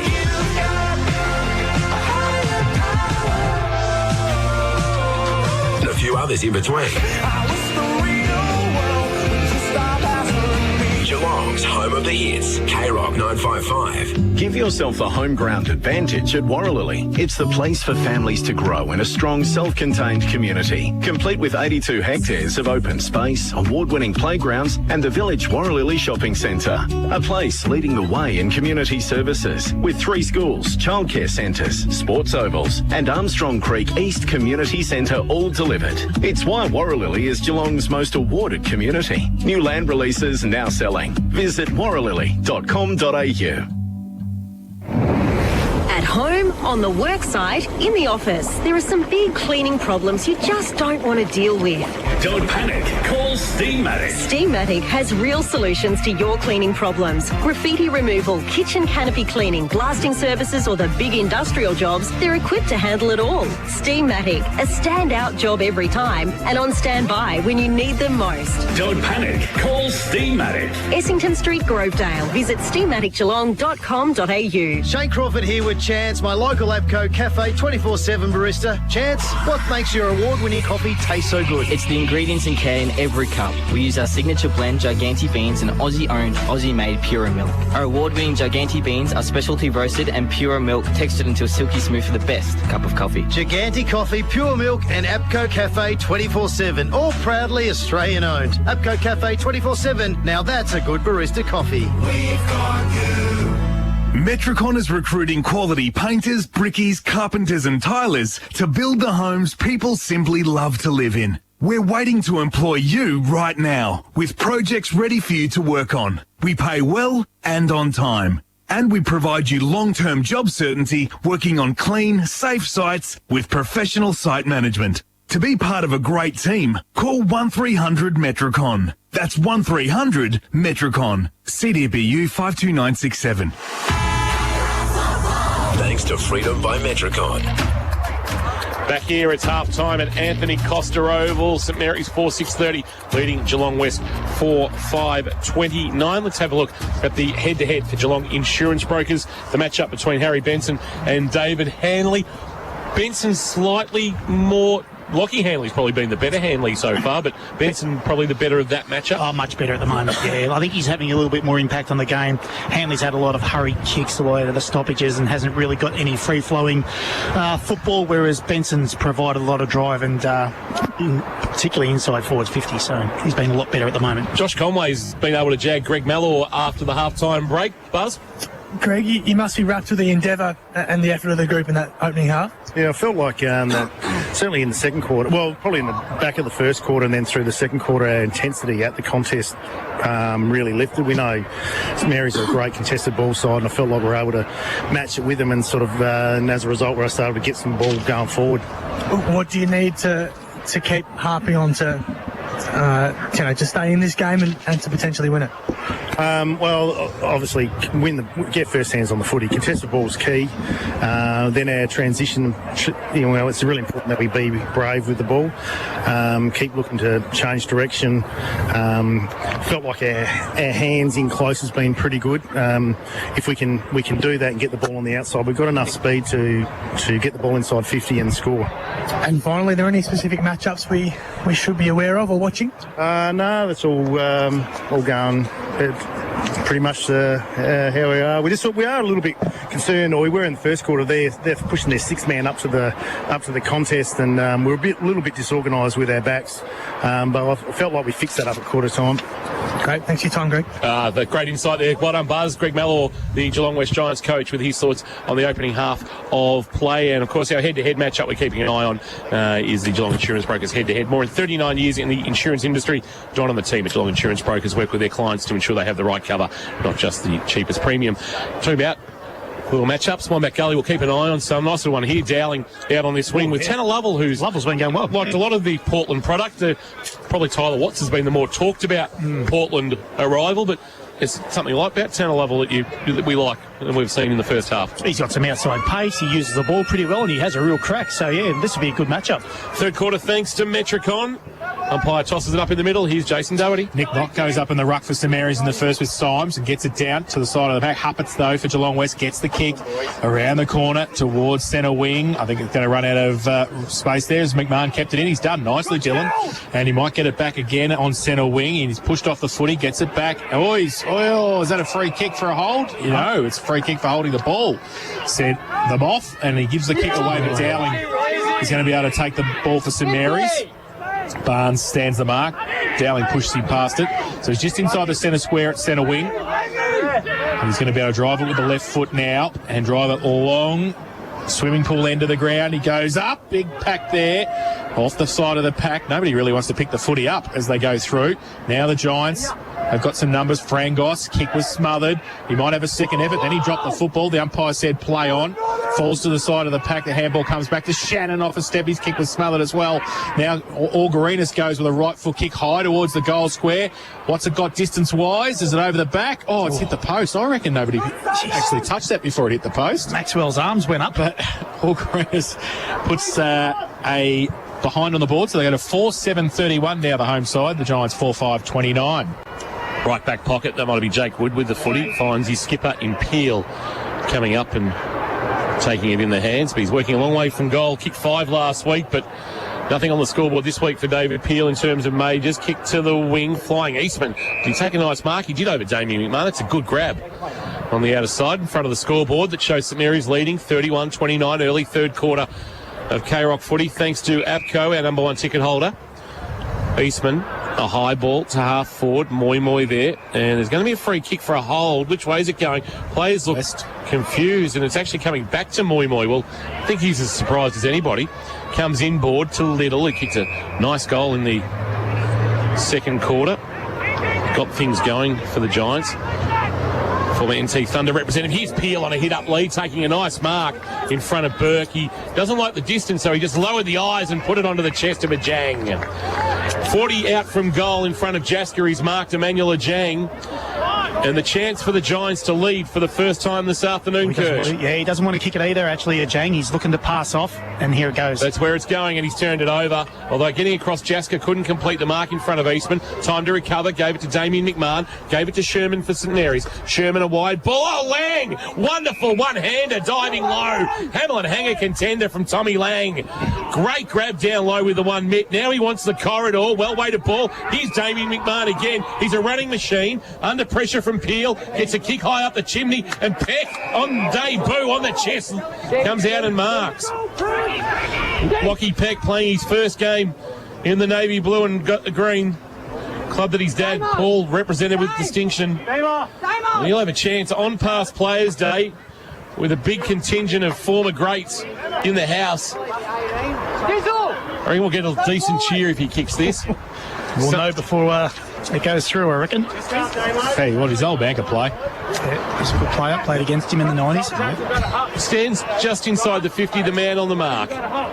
Lockie Peck, the debutant, close to that man on the mark. He kicks, he hits it sweetly, and he goals. 2 arms in the air, and his teammates come from everywhere to mob him. They give that blonde head of his a tassel. Everybody got to him, and the margin is out to 8 points. 5-7-37. Geelong West 4-5-29. We've almost gone 4 minutes in this third quarter, thanks to Metricon. Jang's ball was, he telescoped it for a while as to what he wanted to do, and Jaska just read it a lot better. And then St Mary's attacked the corridor. Easy flow through, and a great mark by Peck, and a fantastic finish. So, first goal of the second half to St Mary's. Knott goes up in the ruck contest. Sherman in the middle now. He can't take it with him, though. The Giants over the top. Handball came back towards Huppets. He can't pick it up, though. Still in dispute. Moy gets the handball back. And St Mary's fighting hard for it on centre wing. They bottle it up. And we'll have a ball up. So 4.5 played, third term. Total Tools time clock from the ruck contest. David Hanley gets a kick away towards half forward. Eastman, Jaska, falls to the back. Barnes, 50 out from goal. Right foot kick towards the pocket. Runs out of room. Collins can't keep it in. Right next to him, McMullen. And we will have a boundary throwing in that forward pocket. City end of the ground. Coming down, Knott, who started in the ruck in this third term. We'll do it against, it looks like a Jang from a long way back, so it's going to be not easy. Handball over the top. Tried to get it close to the boundary line. They might have run out of room there again. Was that a hold? The umpire said throw. Did you say it was not easy, or it is easy? Very nice, Chris. Very nice. Not easy. Well done. Free kick. Comedians in the third term. Hey, comedy. You could do breakfast on K-Rock the way you're going. You're doing nice. Huppets with it in the right forward pocket after winning a free kick. Tough kick into the face of the breeze. Wouldn't you be there, Buzz? You watch this. He might kick it. Coming off 24 touches against the Eagles last week. He sets it on its way. It's not a bad effort. It's a wonderful effort. What a kick from Lockie Huppets. That is your Lemmy's Tavern goal of the afternoon. Tight in the right forward pocket. Working into the breeze. He has kicked an absolute jaffer. Wow. Put that on the Harvey Norman highlights reel, Buzz. That's a cracker from Lockie Huppets into the breeze. Cuts the margin back to 2 West. A 5-5-35 St Mary's. A 5-7-37 in this third quarter, thanks to Metricon. Metricon, Geelong's local builder for over 21 years. You call it, Jose? 2 in a week. Greeny early last week and Huppets now. You weren't tapping me like Greenies, but you did call it. Back in the middle, Knott gets it down. Orgarinas at the back. He gets it towards centre half forward. And the mark taken, though, for the Giants across half back. They're just going to be able to settle the play down. And it is Lockie Handley. And he's going to go wide looking for a Jang. Benson against him. Jang goes up. Nice. Read it nice. Into the breeze. Took the mark. So still at half back for the Giants. Lord Duplani wants to go now. The kick is longer this time. Towards half forward. Big pack there. And third, fourth in line, I think, was Nick Knott. And he took it at half back, goes towards centre wing, but a Jang fills the space, takes the mark. And you can see how they run forward to the footy, these boys. He goes short this time. It's okay. Finds Jackson Farrell still on centre wing. Then gives it to Frangos. Runs from behind. Right foot kick high. Inside Collins against McMullen's against him. Collins now needs to get the handball out. He tried to. St Mary's working overtime inside defensive 50. The umpire will come in and ball it up. Giants 5-5, 35. St Mary's 5-7, 37. 7.5 played total tools time clock. Third quarter, thanks to Metricon. The South Point Garden Supplies buzz. That breeze still going to the swimming pool end? It is. It's actually died off a little bit though, Kingy, in this third term. Not as strong as it was during the second. Max Kelly fighting his way through. Dropped the footy. Might have been taken high. Now trying to barge his way through like a front row forward in State of Origin. With the footy was David Hanley, and he'll give it back to umpire Riches, and the Moth will put it into the air. Ajang climbed high, but grabbed out of the ruck by Knott, who's then wrapped up by Ajang, taken in a tackle, and he's been pinged holding the ball. Wow. And Ajang's going to have a shot at goal, and maybe this time West can take back the lead, or get the lead for the first time today. I don't think you'll pass this one, Jace. Man on the mark will stand 35 from goal, so we'll need a 40-45 metre kick. Well, if Huppets can kick it from the acutest of angles, like he did only minutes ago for our Lammy's Tavern goal of the afternoon, the Jang would fancy his chances. Now there's a little bit of conversation. So somebody has, I reckon, Maxi Orgarinos. Against Max Orgarinos for a bit of dissent, Kingy. And that is going to walk Emmanuel Ajang to the line. And he's going to kick it into the KFC sign behind the goals. And West are going to lead St Mary's.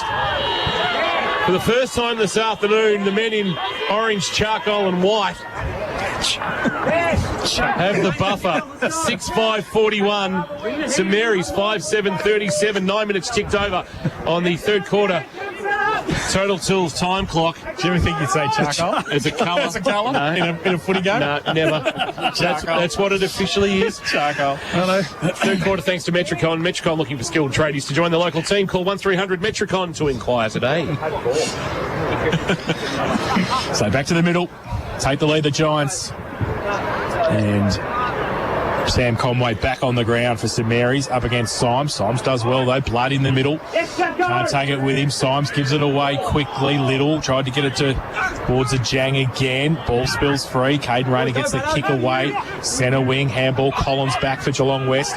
Gives it back to Lockie Handley. His kick though just in the middle. Being packed there. Maloney tapped it to the side. The Giants have got the numbers around the ball if they can pick it up, but Rayner goes the other way. Gives it to Conway. Back to Rayner. Work the 1-2. Then he give the handball to Maloney. And then he's ripped off the football, holding the ball. And it's going to be a free kick to the Giants in the middle of Anthony Costa over with a Jang. What about the intensity of the Giants, Kirsch, for Wilson's Real Estate? Up and about, aren't they? Their pressure is fantastic. Frontal and chasing. A Jang short to Lovell. Lovell went to go forward, then had to go laterally back to Jake Wood, who's got it at right half back.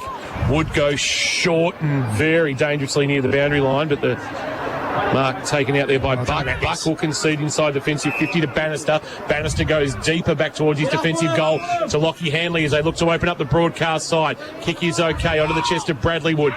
Former Newcombe player has it in front of the Don Matheson Pavilion, but St Mary's have been good covering off the exits. He'll drive a kick towards our best seats in the house for Rapco. Sam Burke, best position for St Mary's, couldn't mark. Front of the pack. The ball is underneath a pack of three. Symes holding things up there. Dill McMahon, Sam Burke getting up for St Mary's, and the umpire by McElhenney says, give it to me, I'll put it into the air for Symes to go with Conway. Conway front position, nice tap into space. Wanted Benson to run onto it. Huppets was first there. Reef to handball to Symes. Symes to the boundary line. Here's David Hanley. Hanley to Little. Little out wide to Kelly. McMahon got him high. Umpire said play on. Little will come again. Bit going on off the ball. And it's Batson who's going to give away a free kick to Kelly. And Maxi Kelly has got it. True centre wing. He'll be told to go back behind his mark. He better do it quickly because he needs to get the ball inside forward 50. Said he goes laterally. He's got a short option and he finds it. And a good grab taken by Tanner Lovell. So Lovell plays on from centre wing now, goes towards the city end, and centre half forward is his target. And Barnes fills the space, takes the mark. 50 out from goal. So looking for a handball running past. He's thought about short as well. They're worried about that distance, aren't they? That sort of 45 beyond. The breeze. Yep. So we saw a Jang pass it here before. I don't think he's going to do that. He's going to try and load it up from 50. He does now, and he's put it into the car park. He's just off hands, I think, in the end, close to the boundary line and over in the right forward pocket for the Giants. So they lead 6-5-41. St Mary's 5-7, 37, 12 and a half played. Third term Total Tools time clock. Just looking over into the forward pocket, JC Matty Copley running water for St Mary's. He's one that they'd like to get back at some stage. Tapped down by Conway. Sherman the roving. A high ball towards left half back, knocked away by Jake Wood. Trying to run onto the footy with Shannon. A couple of Giants in the way. One of those was Little. And also in there, Brad Wood. They lay a tackle on a St Mary's player who's underneath that pack. Who's that getting up? That is Jack Blood, the skipper, who's got it just forward of the wing. West 41, St Mary's 37. Nearly 13 minutes gone on the Total Tools time clock in this third quarter of play on K-Rock football. Symes on the double palm down, trying to put into the path of Hupperts. Benson was first there, overran it. Hupperts couldn't keep it alive at the boundary line. He'll see it out, and we'll get another boundary throwing right half forward for the Giants, who are attacking to the end that we think they're into a slight breeze, so they will kick with the advantage of whatever wind there is in the final term, and they're in a good position right now in this third quarter. Boundary throw in. Symes gets it down to the side of the pack. Handball from Damien McMahon. Missed. Now the Giants try and bring it back in. Handball over the top, chopped off there by Caden Rayner. Now it goes. Little gets the kick around the corner for Geelong West towards Moy Moy. Can't take it. Dylan McMahon tracks it back. Handball over the top to McMullen. Under pressure again. Dangerous kick over the head of Burke. Goes towards the boundary line. Will it stay in? Burke, I think he's happy to see it over in the end defensively. And it will be a boundary throw in. The Giants still into attack. Left half forward. City into the ground. Another assistant coach we missed down there, Darren Forsman, helping out on the bench. Yeah, he could go a bit. Go all right, couldn't he? Boundary throw in. Conway, short boundary throw in. Conway could have taken it out of the ruck contest in the end. Peels handball. McMahon just gave it away to Rayner. Kick out to the wide open spaces of Anthony Costa over on centre wing. Collins tracks it and gets it for Geelong West. He kicks over the top to Hupperts just inside the boundary line at right half 40. Takes the mark. Plays on quickly now. Goes towards the pocket. McMullen goes up. Collins had a couple against him. Jasker was in front. He gets ripped off the football, but they've got some time and space. They might be okay, and Burke takes the mark. Burke does, gives a handball over the top. Chance now to get out of trouble. Sherman, neat little kick to Orgarinos. But they're still inside defensive 50. There's been no real flow to their play in this third quarter. St Mary's kick to the wing. Blood early. Couldn't hang on to it. He's going to give away a free kick for a push in the back. I wonder if he had completed the mark, whether it would have been paid. Sometimes they go, well, you took it and it looks good, and the commentary's probably okay on it, so we'll keep it going. But Bradley Wood handball on the bounce. Peel just inside the centre square. Great kicks for the kick. pocket for Jackson Collins, who marks. He marks in the right forward pocket, and he marks, just looking with my very, very strong binoculars, I spy a former Geelong ruckman who used to wear number 30 standing among a throng of fans on the outer side of the ground. That looks very suspiciously like Damien Burke out there near the right half forward flank. I believe spot, Kingy. Collins for a 10-point lead. It's a floater to the goal square. It's off hands, front of the pack. Orgarinos over around the footy. Chance though for St Mary's to clear. Right back pocket. The ball will head towards the boundary line. It'll actually curl back in, and Hanley's going to get himself a free kick or a mark. Either way, he's got the footy at left half back, or left half forward rather, for the Giants as they look to build on this 4-point buffer. So Hanley now plays on. Dowling stands for the mark. He goes towards the pocket, coming back off hands. Conway's there. Ball spills free. Danger for the St Mary's defenders. They need to be careful here. Ball still in dispute. And big pack around it too. The umpire, is he letting it go? He is. And I think they're pretty happy to see it through in the end. Nick Connors and Dylan McMahon see it through for a rush behind of the Giants. So they go to 6-6-42. They lead St Mary's 5-7-37. And that's on the Metricon third quarter scoreboard. And we've been playing 16 and a half minutes in this third term. Rayner short into the right back pocket to Burke for St Mary's. 16 and a half minutes gone. Total Tools time clock in this third quarter. A high ball to half back. Conway front position. Nice Symes. Judged it best. Took a nice mark on the juggle. Jaden Symes sees something across towards half forward, but he's been telegraphed the kick. McMahon got a fist on it, but only knocked it down into the path of Hugh Collins, who gave it to Taylor. Kick inside 50, not ideal for West, and they're going to turn it over here. McMahon, that's Harry. A handball back Might have been Sherman with a little kick. And it went back to Jaska. Jaska wants it half back, and he's got Maloney. Maloney short, and Benson. Benson went to give the handball off to Rayner, but just got back off the mark as Hanley was. Lockie Hanley was strong on the mark. So Benson goes short to Batson at half-back, takes the mark. He chips the ball back in board. Blood takes it. Thought about the handball. Then he turns around. A little bit of candy. Might have to give it now. He's under pressure. Gives it back to Benson. His handball was okay to Maloney. He goes with the outside. Left foot. It's okay. And they can run free now. They come inside towards Peck. Very close to the boundary line. In fact, so close it was out of bounds on the full. So they've turned it over. St Mary's and the Giants have it. And they're going to switch the ball, which they've done a little bit today. Dangerously on some occasions, but they're trying to hold it up. Brad Wood has got it. Elects to go further and down the line towards half-back. Big pack there, and the only one going up in the end was Rayner. As a hold, though, the umpire said, in the marking contest. And it's going to be a Geelong West free kick. Peel, I think, he's going to take it once the St Mary's boys work out that it's a free kick. It is. And David Peel has got it at half-back for the Giants. I think he's going to kick without his right boot on. He is. He got pretty good purchase too. Sends it towards right half forward. Back with the fight, well judged by Harry Ling at left half back. He goes short.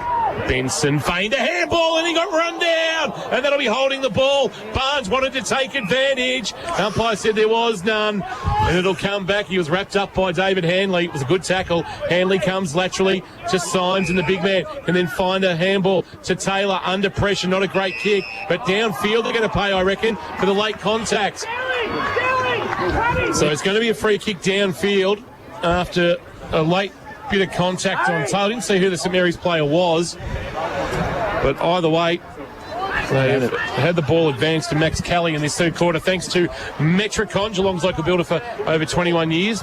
Kelly with the free kick. The umpire was 150 metres away. Yeah, he was the third umpire, in the defensive 50. Sets the kick up, Kelly, right forward pocket. Big fist from McMullen for St Mary's. Roving at the front. Hanley snapped a kick, but only into the pocket, where McMahon of St Mary's, that is Dylan, can bobble it on his chest. He goes short and finding near the boundary line Augurinos, but they're a long way home from home, St Mary's. They trail by 5 points. Augurinos now goes with a high kick towards half-back. Pack there, off the side, hold, said the umpire, over the shoulder. Free kick, Conway. In fact, yes, it is. So Conway's got it, handballs it away to Blood. Runs now on the left, kick around the corner to nobody in particular. The scoreboard, pretty much. That's where it's ended up, out of bounds for a boundary throw-in, so a reset for both sides. 20 minutes played, third term. Giants by 5 points. Not going to do the ruck work now, up against Symes. Not. Nice tap down. Augurinos gets it down through the middle. Maloney, left foot kick as he got slung. Punched over the back defensively by the Giants, and they see it over the line for a throw-in. 50 out from the St Mary's goal now. Need a goal, Kirsch. We need something. Hasn't been one for a while. Emmanuel Ajeng was the last man to kick a goal. That came at the 9-minute mark. Tapped down by Knott, front of the pack. Benson tried to scoop a handball up. Kick out of the pack. Huppets brought about 15 metres. Kelly in a one-on-one wrestle with Connors, tried to soccer it off the ground. Good pick up Slocum. Handball okay. Eastman, Little. A kick now towards half forward. What's he got? Was St Mary's numbers, including McMullen. Shares it by hand with Burke. Burke goes back to Harry Ling. Ling at true centre half back short to Damien McMahon. St Mary's get out of trouble and get the ball to right half back. He wants the corridor, McMahon. It's a well-weighted kick. It's a very good kick, in fact. But Benson's kick was wonderfully smothered, diving across the boot by Eastman. Spilled for Shannon, who ran into a Frank Moss special. That's why he was a Team of the Year member in a team that won only 5 games in 2019, Scotty Frangos. He wins himself a free kick and they go wide as Huppets wants to find Slocum in front of the scoreboard. Slocum handballs it backwards. It's okay. They're just settling the play down now, coming back towards Huppets again. So not much to kick to across centre wing there. So Shannon's just told to stand on the mark. Now Huppets is called to play on. He goes short and wider. Happy just to play this chipping game at the moment. Now they're just waiting for the right time to go, and they do now. Towards centre wing, holds up in the breeze, punched from behind by McMullen, falls to the front, Rayner around the corner, goes towards centre wing, tap back towards the boundary line, and a number of players close to it too. The umpire will come in and ball it up. In fact, the central umpire getting up there, Eastman last with the footy. So ball up. Not. We'll do the ruckwork. Symes coming over for Geelong West.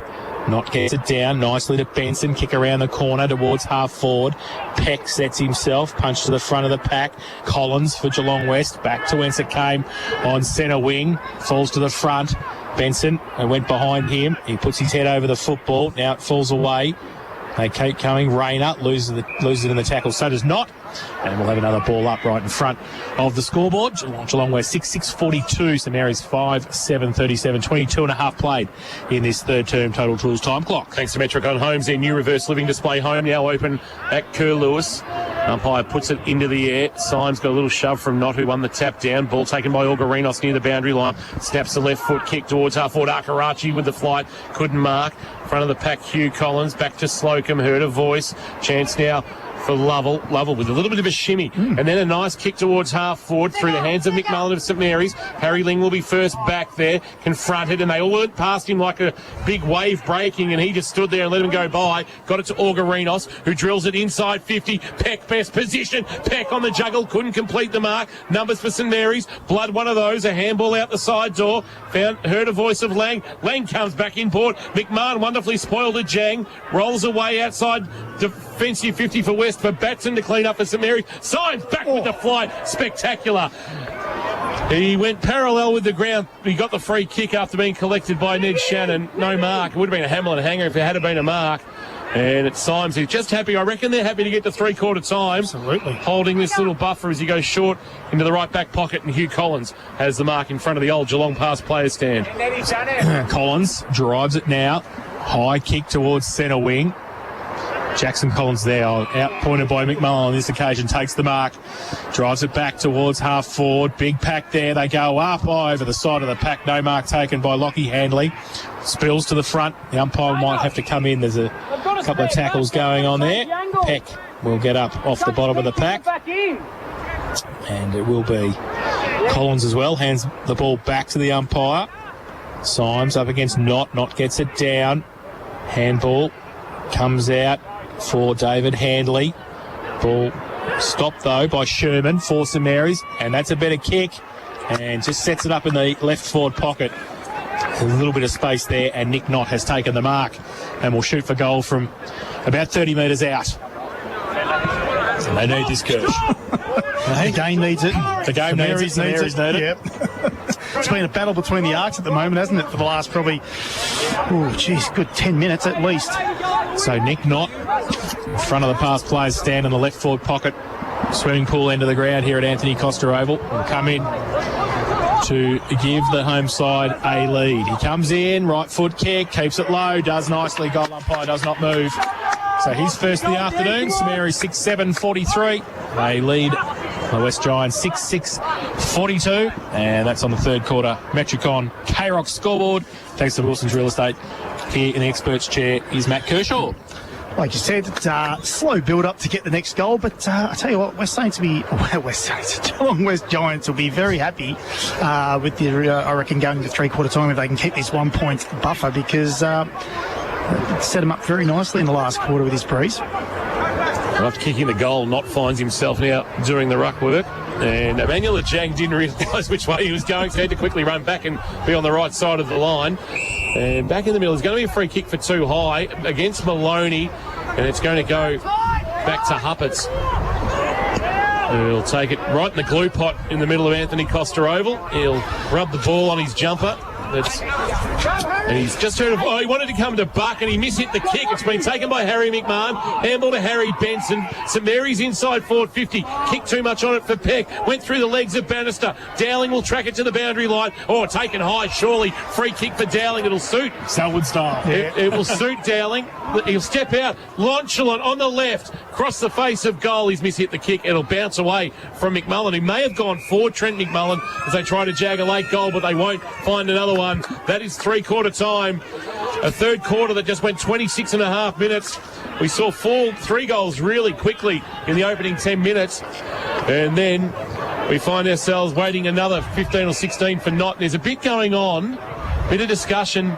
Jake Wood, who is endearing himself to the Cara commentary team, but not so much to the St Mary's players. And now we've got about 30 players coming together, and they'll quickly separate. They've got bigger things to worry about as we go into three-quarter time. It's St Mary's 6-7-43, West 6-6-42. It continues. Nick not involved. Jang involved. The umpire right in the middle. Yeah, umpire trying to get the two teams to go to their respective huddles, and sanity now prevails, and that's what players will do as we go down to Josh Conway, who's down amongst it all. Boundary side for Loco. And all the West boys saying this is playing right into our hands, boys. We've got them. A few boys saying they got under their skin, so they're certainly not too displeased with that sort of push and shove. All right, and then the St Mary's boys very quickly into a tight huddle. We'll come back to you after the break, Buzz. I think both teams pretty intent on getting in to listen to their line coaches and their coaches at this three-quarter time break. That third quarter, thanks to Metricon. And, of course, their new reverse living display home is now open at Curlewis. It's St Mary's by a point. We've got plenty to talk about at three-quarter time, including going around the grounds for Leopold Sporties. Thanks to APCO, Live Breathe, K-Rock Football. Derby and Josh. But I want to see if you reckon I'm better at humming. Okay. I'll hum the song, and then you have to try and guess what it is. Okay. And I'm really hoping that I nail this. All right.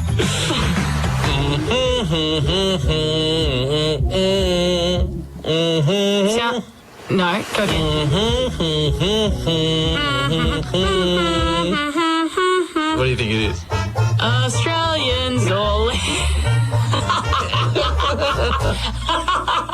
Driving you home from 3 p.m. Derby and Josh. On K-Rock 955. Home Solution by Metricon, a fixed price home and land specialist. Entertaining, creating Instagram-worthy meals, connecting with the family at both ends of the day. Your kitchen really is the heart of your home. If it's time to refresh yours, explore the stunning possibilities with New Grove bench tops. Bespoke, master-crafted bench tops delivered to your home with 5-step DIY installation, plus all the help you need. Anyone can do it and save. New Grove bench tops in Breakwater, open from 6:30am to 4:30pm weekdays, so you can see them before work. Find out more now. newgrovebenchtops.com.au. Metricon gives you freedom. The freedom to create your own dream home at a price you can afford. Like our spacious 4-bedroom Amira 20 with domain facade for $182,990. Yes, under 183 grand for a stunning family home. Hurry, first 50 buyers only. Visit your local Metricon display today. Freedom by Metricon. More home for less. Conditions apply. Exclude site costs. Geelong Build Region. CDBU 52967. Shane Crawford here with Chance, my local APCO Cafe 24/7 barista. Chance, what makes your award-winning coffee taste so good? It's the ingredients and care in every cup. We use our signature blend Giganti beans and Aussie-owned, Aussie-made Pura Milk. Our award-winning Giganti beans are specialty roasted and Pura Milk textured into a silky smooth for the best cup of coffee. Giganti Coffee, Pure Milk and APCO Cafe 24/7, all proudly Australian-owned. APCO Cafe 24/7, now that's a good barista coffee. We've got you. Geelong, the game is on. Proceed to the next level. Next Level Skirmish is laser tag on a whole other level. All fun for all ages. This is where next level tech and exercise collide. Do a public session or book a private session for your crew. Perfect for parties and team building. Battle your mates in Geelong's most epic laser tag arena. Duro Street, North Geelong. Book at nextlevelskirmish.com.au. For a limited time only, get up to a big $1,000 gift card at Harvey Norman when you buy on interest-free. That's right, up to a big $1,000 bonus gift card. Shop for furniture, bedding, electrical, technology, flooring and more. Buy on 60 months interest-free and receive a bonus gift card up to a big $1,000. Minimum finance $1,000, 60 equal monthly payments. Interest applies if you do not comply with terms and conditions. Fees, exclusions apply. Limited time only, now at Harvey Norman. In parking Parking at 2 great locations, Corio and Warren Ponds. Give yourself the home ground advantage at Warralilly. It's the place where the environment thrives, where over 1 million trees and shrubs have been planted, and 5 kilometres of the multi-award-winning Armstrong Creek has been restored into a natural wonderland, where you can ride, walk or run along trails that meander past conservation gardens, public art, playgrounds and stunning waterways. It's why Warralilly is a national environmental award-winning community. New land releases now selling. Visit warralilly.com.au. Thanks to Freedom by Metricon. Time to recover. Gave it to Damien McMahon. Gave it to Sherman for St Mary's. Sherman a wide ball. Oh, Lang! Wonderful one-hander diving low. Hamlin Hanger contender from Tommy Lang. He sets it on its way. It's not a bad effort. It's a wonderful effort. What a kick from Lockie Huppert. That is your Lammy's Tavern goal of the afternoon. We've got an absolute cracker here at Anthony Costa Oval. I can tell you, though, it's not a cracker at Colac. After a delay in play after Seb Barrow's injury, Colac 60 lead, Grovedale 4 behind. Ooh. So the Tigers have absolutely blown Grovedale out of the water. Lara 30 keeping Bell Park on us 44. Newtown 101, St Albans 23, Leopold 43, South Barwon 41 and North Shore fallen away in the second half. The Seagulls 24, St Joseph's 106, but that Colac Grovedale result is an eye-opener. Kingy, I just got Trav Robertson alongside. We'll have a quick go before the start of this final term. Trav, they're bringing lots of pressure around the footy and plenty of heat. What are you guys got to do here to hold on to the victory?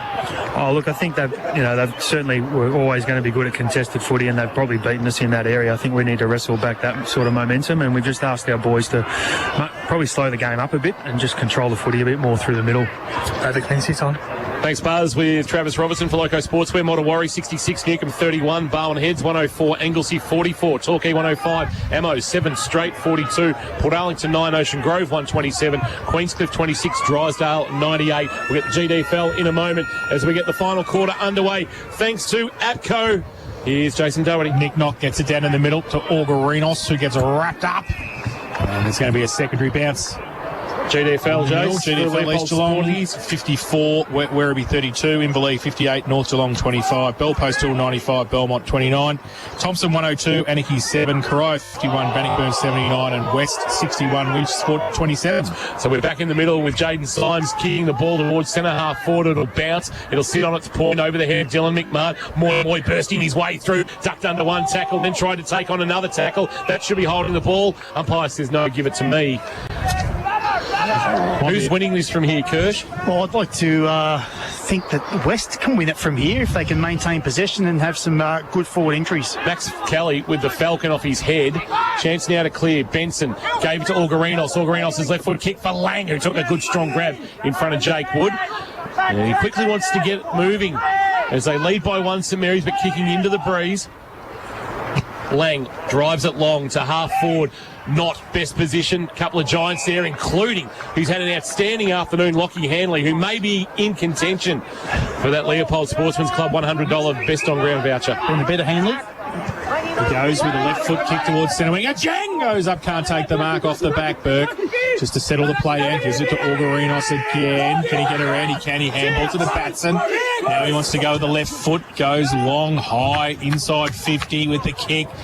Now off the side of the pack, getting back there. Well, Blood did nicely in the end to turn it around the corner with his right foot and go towards Dowling and also the behind post. It's a nice little Nathan Lyon off break there and out of bounds in the right forward pocket. St Mary's has certainly got the personnel to win this game of footy, but West's pressure at the moment is not allowing them to play their usual brand. So Badger throw in, right forward pocket for St Mary's. Sitting into the ground. They lead by a point, a couple of minutes into the final term. Peck does the ruck work and up against Symes. Ball still in dispute, close to the boundary line. About 45 out from goal. And the umpire says holding the ball, and it's against Taylor for Geelong West, and Dowling has it. So he put the tackle on. And he's got a shot for goal. He wants to play on and wheel on that left foot. It holds up in the breeze, but it's spread eagle. Oh, he's just missed. 1 goal 4 this afternoon for Paddy Dowling. And they go to 6, 8:44 now, St Mary's. They lead West 6-6-42. Fourth quarter thanks to APCO Cafe 24/7. Lockie Hanley finds David Hanley with the short kicking. I think they were the first two brothers to represent the Geelong Falcons going back in 2017. Kick to half back. That's a good strong grab by Jackson Collins. And he has it knocked from his grasp by Damien McMahon, and it'll be a 50-metre penalty. Now, I'm not sure what McMahon... He's trying to argue that maybe Collins was trying to get rid of it and it actually left his hands and he knocked it away after that. And the umpire says, no, you can come with me, the Moth, and it doesn't give him the full 50, to be honest. Collins. He right on his measure. So he drives a kick to the top of the goal square, looking for a mark. It's double-fisted away by Jasker, but there's a push in the pack, and there'll be a free kick for St Mary's. And it'll come back, might come back to Maloney, it will. The veteran midfielder. Collingwood, Geelong, Werribee, VFL. St Joseph's premiership player. St Mary's premiership player. And he goes short to Burke, who's got it in the left-back pocket in front of a good crowd in the Don Matheson Pavilion for Past Players Day here at St Mary's. It's a high kick to halfback. Lang or Peck. Good spoil, Jake Wood. Handball over the top. Hugh Collins missed its target. Benson to Batson. Flirts with the boundary line. Front position right in front of our best seats in the house. Blood and Buck go at it. And it's off hands and out of bounds for a boundary thrown. And these effects mics of Dean Gray absolutely outstanding, bringing you the sounds of the game. And I can tell you Collingwood 78, Trail Fremantle 79, North Melbourne 72, League Gold Coast 58. Ball in, centre wing. Maloney tracks it back in front of the contest, threw it up, and then was a high tackle. The umpire said play on, comes back to Peck for St Mary's, to Maloney, to Sherman under pressure again. Here it comes, the Giants. Orgarinos at the back. Kick was partly smothered. A Jang still on centre wing, taps it away. Harry Morrison's handball. Now Shannon with the don't argue. Again, the kick was smothered. Peck, his handball was too hot. Now it comes back to Barnes for Geelong West. He dropped the footy. The Moth will be there. And it's a free kick to St Mary's. No 50. Ben Maloney asked the question after Geelong West kicked the ball away into their forward zone. Don't reckon he'll be getting too many freebies. So Rayner, he's not getting the votes today. No. Rayner. Centre wing, called to play on. Undecided. He goes towards centre half forward. Morrison goes up, can't take the mark at the front of the pack. They get around St Mary's there under pressure. That's dropping the footy. Dan Shannon way too long. And again, the Giants with the pressure at the ball, and they'll take the free kick. David Hanley has it. It's been caught a few times, Shannon. David Hanley gives a handball off, sets Lovell a big task. Oh, that wasn't smart from Hanley. And he's been picked holding the footy by Blood. And you can hear the St Mary's bench saying, good skipper. He lays an important tackle. I'm not sure what Hanley had the idea to do there. He's kicked wide from Blood on the bounce, taken nicely there by Harry McMahon. He gave a handball off, and the quick kick came from Akarachi. Spoil from Symes, puts it into space. Taylor will run onto it. Oh, a fit of the fumbles. Time to recover. He should have too much toe for Peck. Does. Kicks on the outside of the right boot. A well-weighted kick. Oh, that Moy drops an absolute pud. If it had have been a pie, it would have just splattered all over him. It might have been out the full anyway, was it? It was. So maybe that's why he did drop it. Doesn't mean as much anyway. No. Either way, he was going to have to give it back. And Ling's going to take the resultant free kick right below the final quarter APCO scoreboard that shows a 2-point lead for St Mary's, but they might turn it over here, the Saints. Well, it comes back to Ling, and he gets the handball over the top. Sherman's handball, outboard. Jasker, his handball, he ran out of room, and he just throws it over the bench line in the end. It's reset, and a boundary throw in at right half forward for St Mary's. They lead by 2 points. Fremantle 85, Collingwood 79. How long left? It's a job going at Gold Coast too, I think. Kirsch, do you want one? It's nice. It'd be warmer than here, I tell you right now. That's right. Not till he sees out this season, at least. Peck from behind. Now handball. Damien McMahon handball over the top to back towards Kershaw. Oh, I might get a touch. Sherman. And what I saw during the week, he could probably still play. Boundary throwing right forward pocket. You seen how big I am now? Those strikes weren't good for you, Paul Melbourne, either, can I tell you? I was a bit skinny back then. Boundary throwing. Symes up against Peck. Symes from behind, neither really get an effective tap down. But the West boys get it through Little to back towards the middle. Nobody can really pick it. Barnes picks it up in the end for Geelong West. It might come back to him in the end. And he gets it out wide as well to Slocum, who might be able to run onto it. He's got a paddock if it sits. In fact, it's Lovell who takes the bounce. He's 50 out. Open goal square. He goes towards that goal square. Now Collins over the back. Can't take it. Jaska pretty happy to see it over, I think, for a rush behind. It is. And the Giants creep a little bit closer. 6-7-43. St Mary's 6-8-44. 8 minutes played. Third term Total Tools time clock. Thanks to APCO Cafe 24/7. Just putting it on the table. What was the result last time we were here? Don't stop it. Yes, you're right. It wasn't a great kick going inside forward 50 either, was it? He either had to kick the goal or hit somebody up as Connors brings it to half-back, Peck front position, spoil from Symes, front of the pack, Orgarinos. That was a bicycle kick over his head. He's been pinged for a throw. So it came off his hands, and while it was in mid-air, he's done the old scissor kick into the back of the net. It went past Peter Schmeichel for a goal. Oh, Man United keeper. Wouldn't have got past Renee Higuita. Would not have. He's been good, Lovell. Then Lovell, the Portland product, with the man on the mark, Orgarinos, standing just inside 50. A behind will tie the scores. A goal will put West 5 in front. He pulls the kick across the face. They'll compete in the left forward pocket. Off the hands of Moi Moi. Front of the pack, numbers there. Huppert. Handball back to Moi Moi. Lost it in the tackle. Crunched by Damien McMahon. He absolutely coat-hanged him, and he's won himself a free kick, Moi Moi, but he's bounced to his feet. His head's still the same spot. Gee whiz. He had the audacity to argue. 9-minute mark of the final term. Moi Moi. We're not going to get too many goals this quarter. This is a huge kick. No pressure, Moi Moi, but a chance to put West in front. Left forward pocket, 25 out, and he has fluffed his lines. And McMahon might have gone and let him know about it as well. So Philip Moi Moi now, by my count, 1-2, and we are all tied up. 6-8-44 apiece on the final quarter. K-Rock APCO scoreboard. We've got the close one. Oh, the little grandstand was rocking then. It was very vocal as he was coming in for goal. So, Chile might have got a bit of celebratory double fist pump if he had kicked it. Harry Ling, football at fullback for the home side. He'll be coming out here, no doubt. He has for most of the afternoon from that end. And he elects to come here again. He goes long, sets it up for Lang to run out, and also Conway, but in front, Wood takes the mark. All the answers at the moment. K-Rock's zone, goes into the pocket. And short kick is okay, and he finds Jackson Farrell. You do need to be special to be K-Rock's own, and Jake Wood is just earning that mantle this afternoon. He certainly is. Doesn't sound like the other K-Rock's own doing anything at the moment. Again at He hasn't kicked a goal, we know that. So Jackson Farrell, 40 out. And he's in front of the Don Matheson Pavilion in the right half-forward, flank-forward pocket position at the swimming pool end of the ground. He puts it up, and he brings it back, and he's missed. Called it early. Jackson Farrell was very happy with the goal, and the goal umpire said no way. He turned to the pass players, Jason, and he was starting to Jack Mullen style. I'll tell you what, he called it early, the goal umpire. He called it very early. So 6-9-45, the Giants. St Mary's 6-8-44. 11 played, final term, Total Tools time clock. Once again, they suck into the pass player's pocket, the Don Matheson Pavilion, and that's where Ling will go after breaking the goal square. He wants Knott or Conway, neither can mark.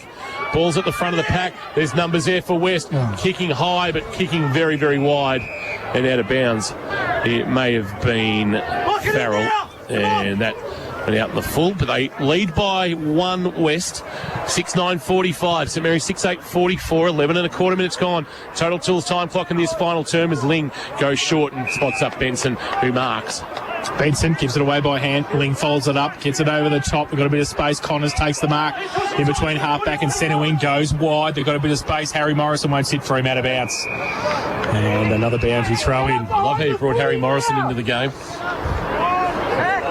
Harry McMahon. Harry Morrison. It's been a bloody long day, can I tell you? I've got a kick as well. Harry Morrison. Harry Morrison's in the game, and so is Matt Kershaw. What's going on here? They thought they were doing well getting Dowling back, but getting Harry Morrison on Morrison as well. Fantastic ball. Back from the contest. Goes around the corner. Now St Mary's can get it out towards half forward.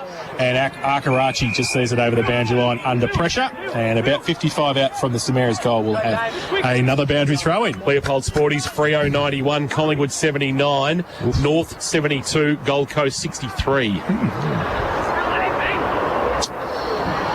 Ball back into play. Not front position signs from behind the tap down. David Hanley under pressure. High kick that will bounce just inside the field of play, and we will get a boundary throw in.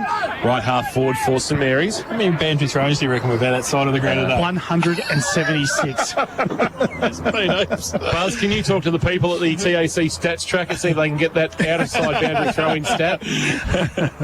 We'll see what comes up there. Symes knocks it away towards the boundary line. Moy tracking it, couldn't take it cleanly. He sees it out for a boundary throwing. St John of God, your emergency specialist with our injury updates, Buzz. Pretty quiet on that front in this second half. Yeah, Tom Lang copped a nice corky from Emmanuel Ajang earlier, but he's still out on the ground, but not moving too freely, big Tommy Lang.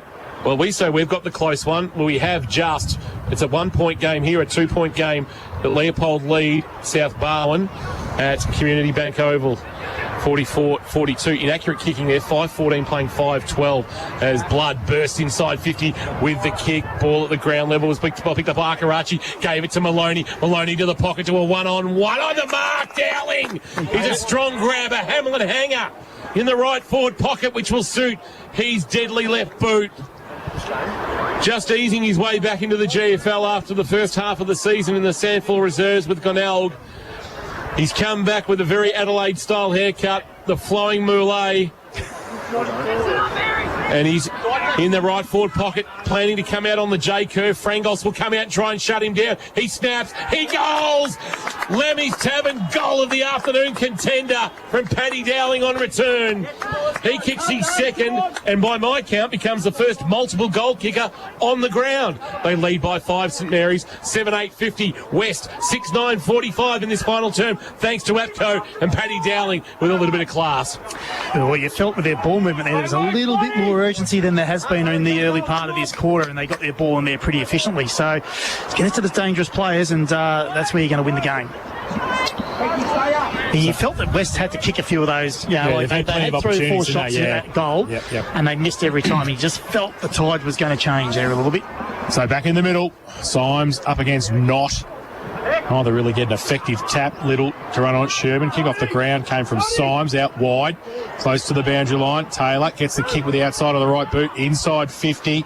Might sit over the back. Collins comes out. Jasker's there as well.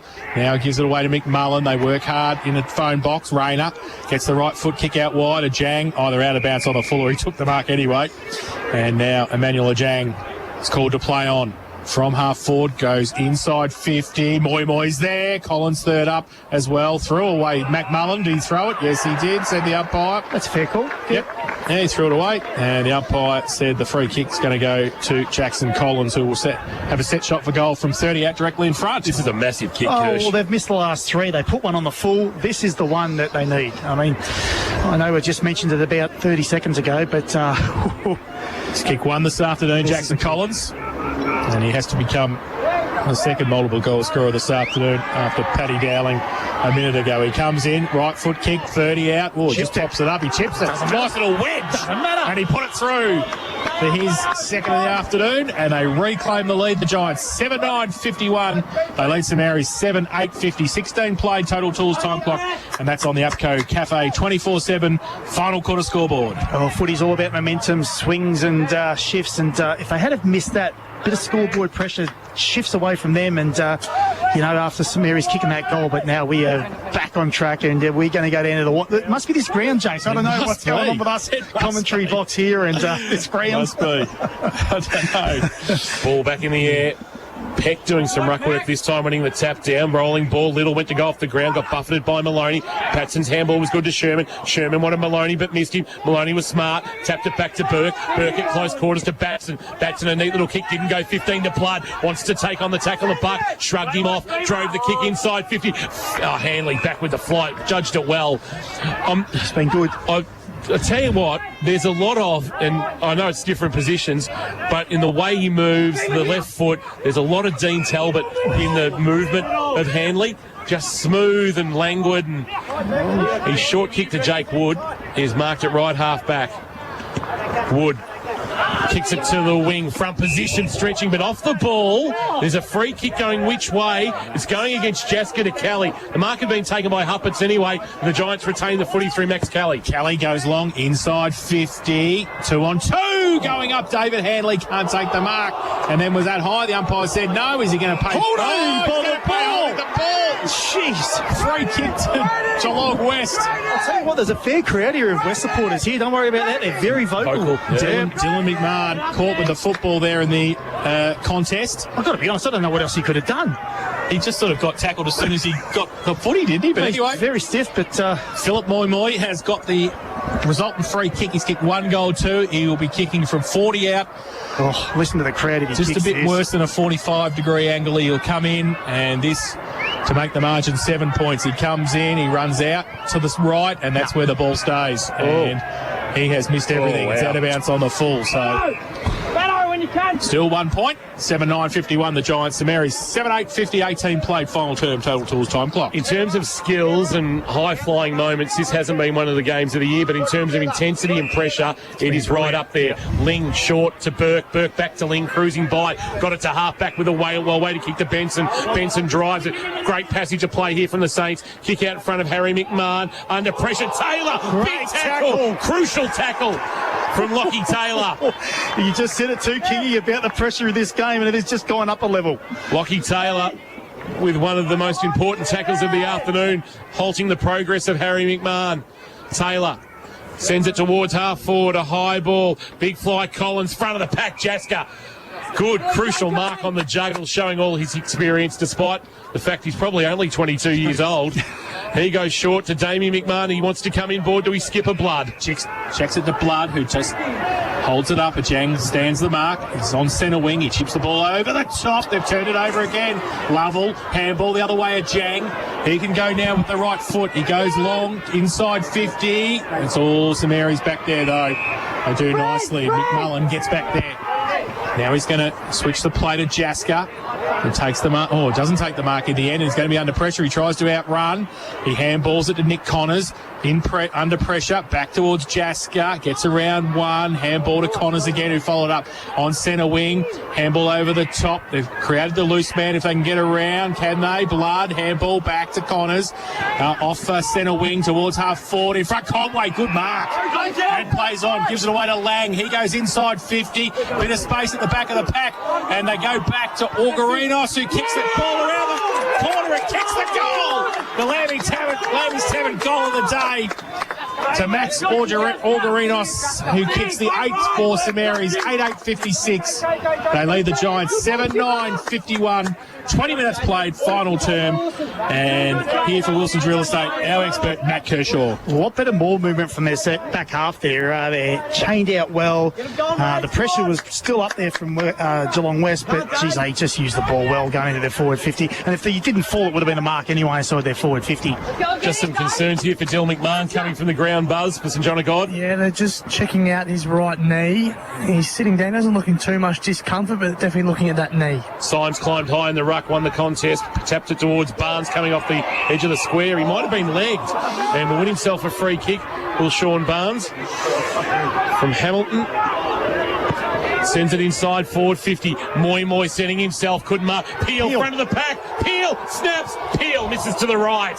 Through for a behind. David Peel after 5 last week. Still can't find the goals this afternoon. The margin is 4. Maybe the draw's out the door. 8-8-56 St Mary's. West 7-10-52. 21 minutes ticked over on the Total Tools time clock. Total Tools. Every tool for every trade. Hope you're enjoying the call through KROC 955, kroc.com.au, and of course the AFL Bowen Facebook live stream as much as we are. So Ling plays on from full back. Runs his measure. Gets it towards McMullen, who goes up. Good mark at half back. Trent McMullen. Handballs it away to Damien McMahon across half back. Gives it to Maloney. Then he comes back towards Jaska, who just holds the ball up at half back and just settles the play down. Handballs it away. Orgarinos gives it back to Jaska. Now he runs through. Oh, he's under pressure now. He's dropped the footy. Good pressure. And the free kick has come back to David Handley. Handballs it away. Huppets. Can he get around? He can. Around a couple. He goes right foot kick long towards the top of the square. Off hands. Comes to the side of the pack. St Mary's seem to have the numbers there. Can they get the ball out? They can. They can't, because Moy chopped it off. Now Shannon at the back as well. He's lost the football. Little with a kick. Ethan Little's kicked the goal! Ethan Little has kicked the Lambie's Tavern Goal of the day. His second of the afternoon. And that gives Geelong West the lead. 8-10-58. They lead St Mary's 8-8-56. 22 and a half played. Final term, Total Tools time clock. And that's on the APCO Cafe 24/7 final quarter scoreboard. Go back to that tackle one, Jaska. That was just fantastic. And that's what they've built this last 3 quarters on, is just that pressure. It explodes and they get in their forward line quickly. That's fantastic. Look at the smile on Ethan Little's face as he comes to the bench. It would be 2 after kicking that little... He's absolutely beaming. He's kicked 2. Back in the middle, Symes and Peck. Peck climbs high, won the tap. Hanley, David, that's holding the ball. Blindsided by the tackle, dragged to ground, lost it. And now it's Orgarinos on his non-preferred left, a helicopter. Tough to mark. Jake Wood couldn't. Front of hands and knees, Lockie Hanley. Wood, there's an issue for Lang, who's down. For St John of God, we'll keep an eye on that. Lang's still sort of lying on his back, grabbing at his right ankle. There's been a free kick paid, though, to Blood. Lang struggling. We'll keep an eye on that. There's a look of resignation on his face. Blood drives a kick. Right forward, pocket the mark. Yes, taken Dowling. Strong grab, Lang down.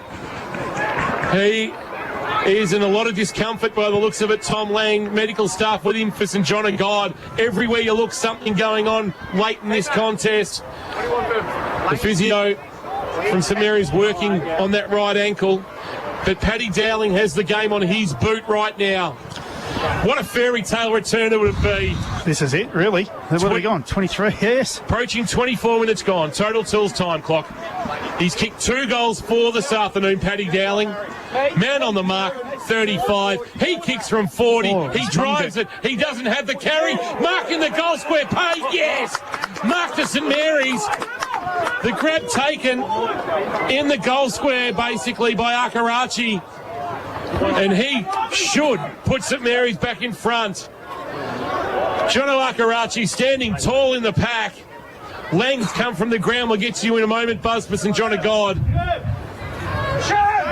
Jono Akarachi. 4 goals this year. This for his 5th and a St Mary's lead, and he drives it through. St Mary's are in front, but there's still time to play. 24 and a half gone. Akarachi, the unlikely marking target, kicks the goal, 9-8-62. West, 8-10-58, final quarter. APCO K-Rock scoreboard. He munged the kick, Dowling, didn't he? Should have been a lot, defended a lot better than that. But did Akarachi's kick, he set the goal umpire a bit of a task too, didn't he? Well, he ran a long way. He ran a long way, and I think he's kicked it as far as he possibly could. So back to the middle, St Mary's with the lead again. They have to win this clearance if they're going to win this game, West. 25 played, final term, Total Tools, time clock, 4 points of difference. Umpire has the ball for Jaden Symes. And for Nick Knott, who go up, and Knott gets it down. He might be able to kick it off the ground. In fact, out of mid-air, he can. Knott towards Collins for Geelong West, who takes the mark inside. Defensive 50. High kick out wide. Handley. Eastman across there as well. Might sit for Handley. Can get away on centre wing. Drive it long inside 50. Moi from behind. And Zach Sherman across the front. And took a great saving mark for St Mary's in the last line of defence. Sherman called to play on, goes short. McMahon's back on the ground. That's Tommy Lang, just very quickly, Buzz, for St John of God. Yeah, right ankle and straight to the rooms, Kingy. Thank you for that. It's late in the game, so it's not going to be a factor, but he blow maybe down the track. Long ball to the wing through the hands of Conway. Ball out the back. Maybe held without. It was Brad Wood. Batson was there. Socket off the ground towards forward 50 for St Mary's. Akarachi, the goal kicker, tracking it in front of Bannister, and it's out of play for a boundary throw-in. 26 and a quarter minutes gone. Total Tools time clock, final term. St Mary's by 4. An absolute cracker here at Anthony Costa Oval. Hope you've enjoyed it on K-Rock Football and through the AFL Bowen Facebook live stream. Front position, Symes from behind, Knott, roving Little, who put the Giants in front earlier. Eastman had to play spoiler. McMahon off the ground. Ball's now hacked forward by Orgarinos inside 50. Conway comes up and marks on the chest. And he's been told to settle it down. He's going to kick short into the pocket. And all alone is Jack Blood, and he'll use his experience. Even though playing just game 58, he knows what it's about, Jack Blood, to use most of the clock and maybe put this one to bed. You would think a goal here will be enough for the Saints to stay unbeaten. Good, Ash, let's get this set up. Best result, probably a point. He's tell you what, he's pushed off a run-up that hasn't been seen in this precinct since Mark Carson. Or Trent Wallery's used to push back for the Geelong Cats in the district cricket.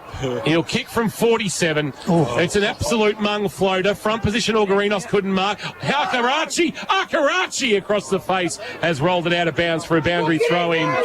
So they really have to roll the dice here, Kirsch, for Wilson's Real Estate, Geelong West. You might as well try to win the game rather than save it. Absolutely. 4 points. You'd rather get beaten by 10 than trying to win the game. Yeah, corridor options as much as you can. Just get it down there as quick as we can. Boundary throw in. Akarachi can't pick it up. Now it falls to the back now. They high kick from Geelong West towards the point of the square at half back.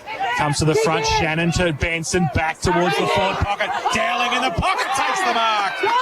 And you can hear the call. Goals. I don't think Paddy will do anything else, really. He's certainly not passing it. 2 goals for his tally this afternoon. He's in the left forward pocket, city end of the ground. And there is the siren. So they've won by 4, 5, or possibly 10. 4, 5 or 10. 4, 5 or 10. So he's in the left forward pocket about 30 metres out. He's on the boundary line. He comes in with the left foot and he has just scraped it in for a behind. 2 goals, 5, his personal tally. And they've won by 5 St Mary's, 9-9-63. They have defeated Geelong West 8-10-58. An anticlimactic end to an absolutely fantastic game of footy as St Mary's stay unbeaten. 7 wins, 1 draw, no losses from the opening 8 rounds of season at 2021, and with a 15-round season, that almost guarantees them a berth in the finals for season 2021. Geelong West, they lose no friends with their performance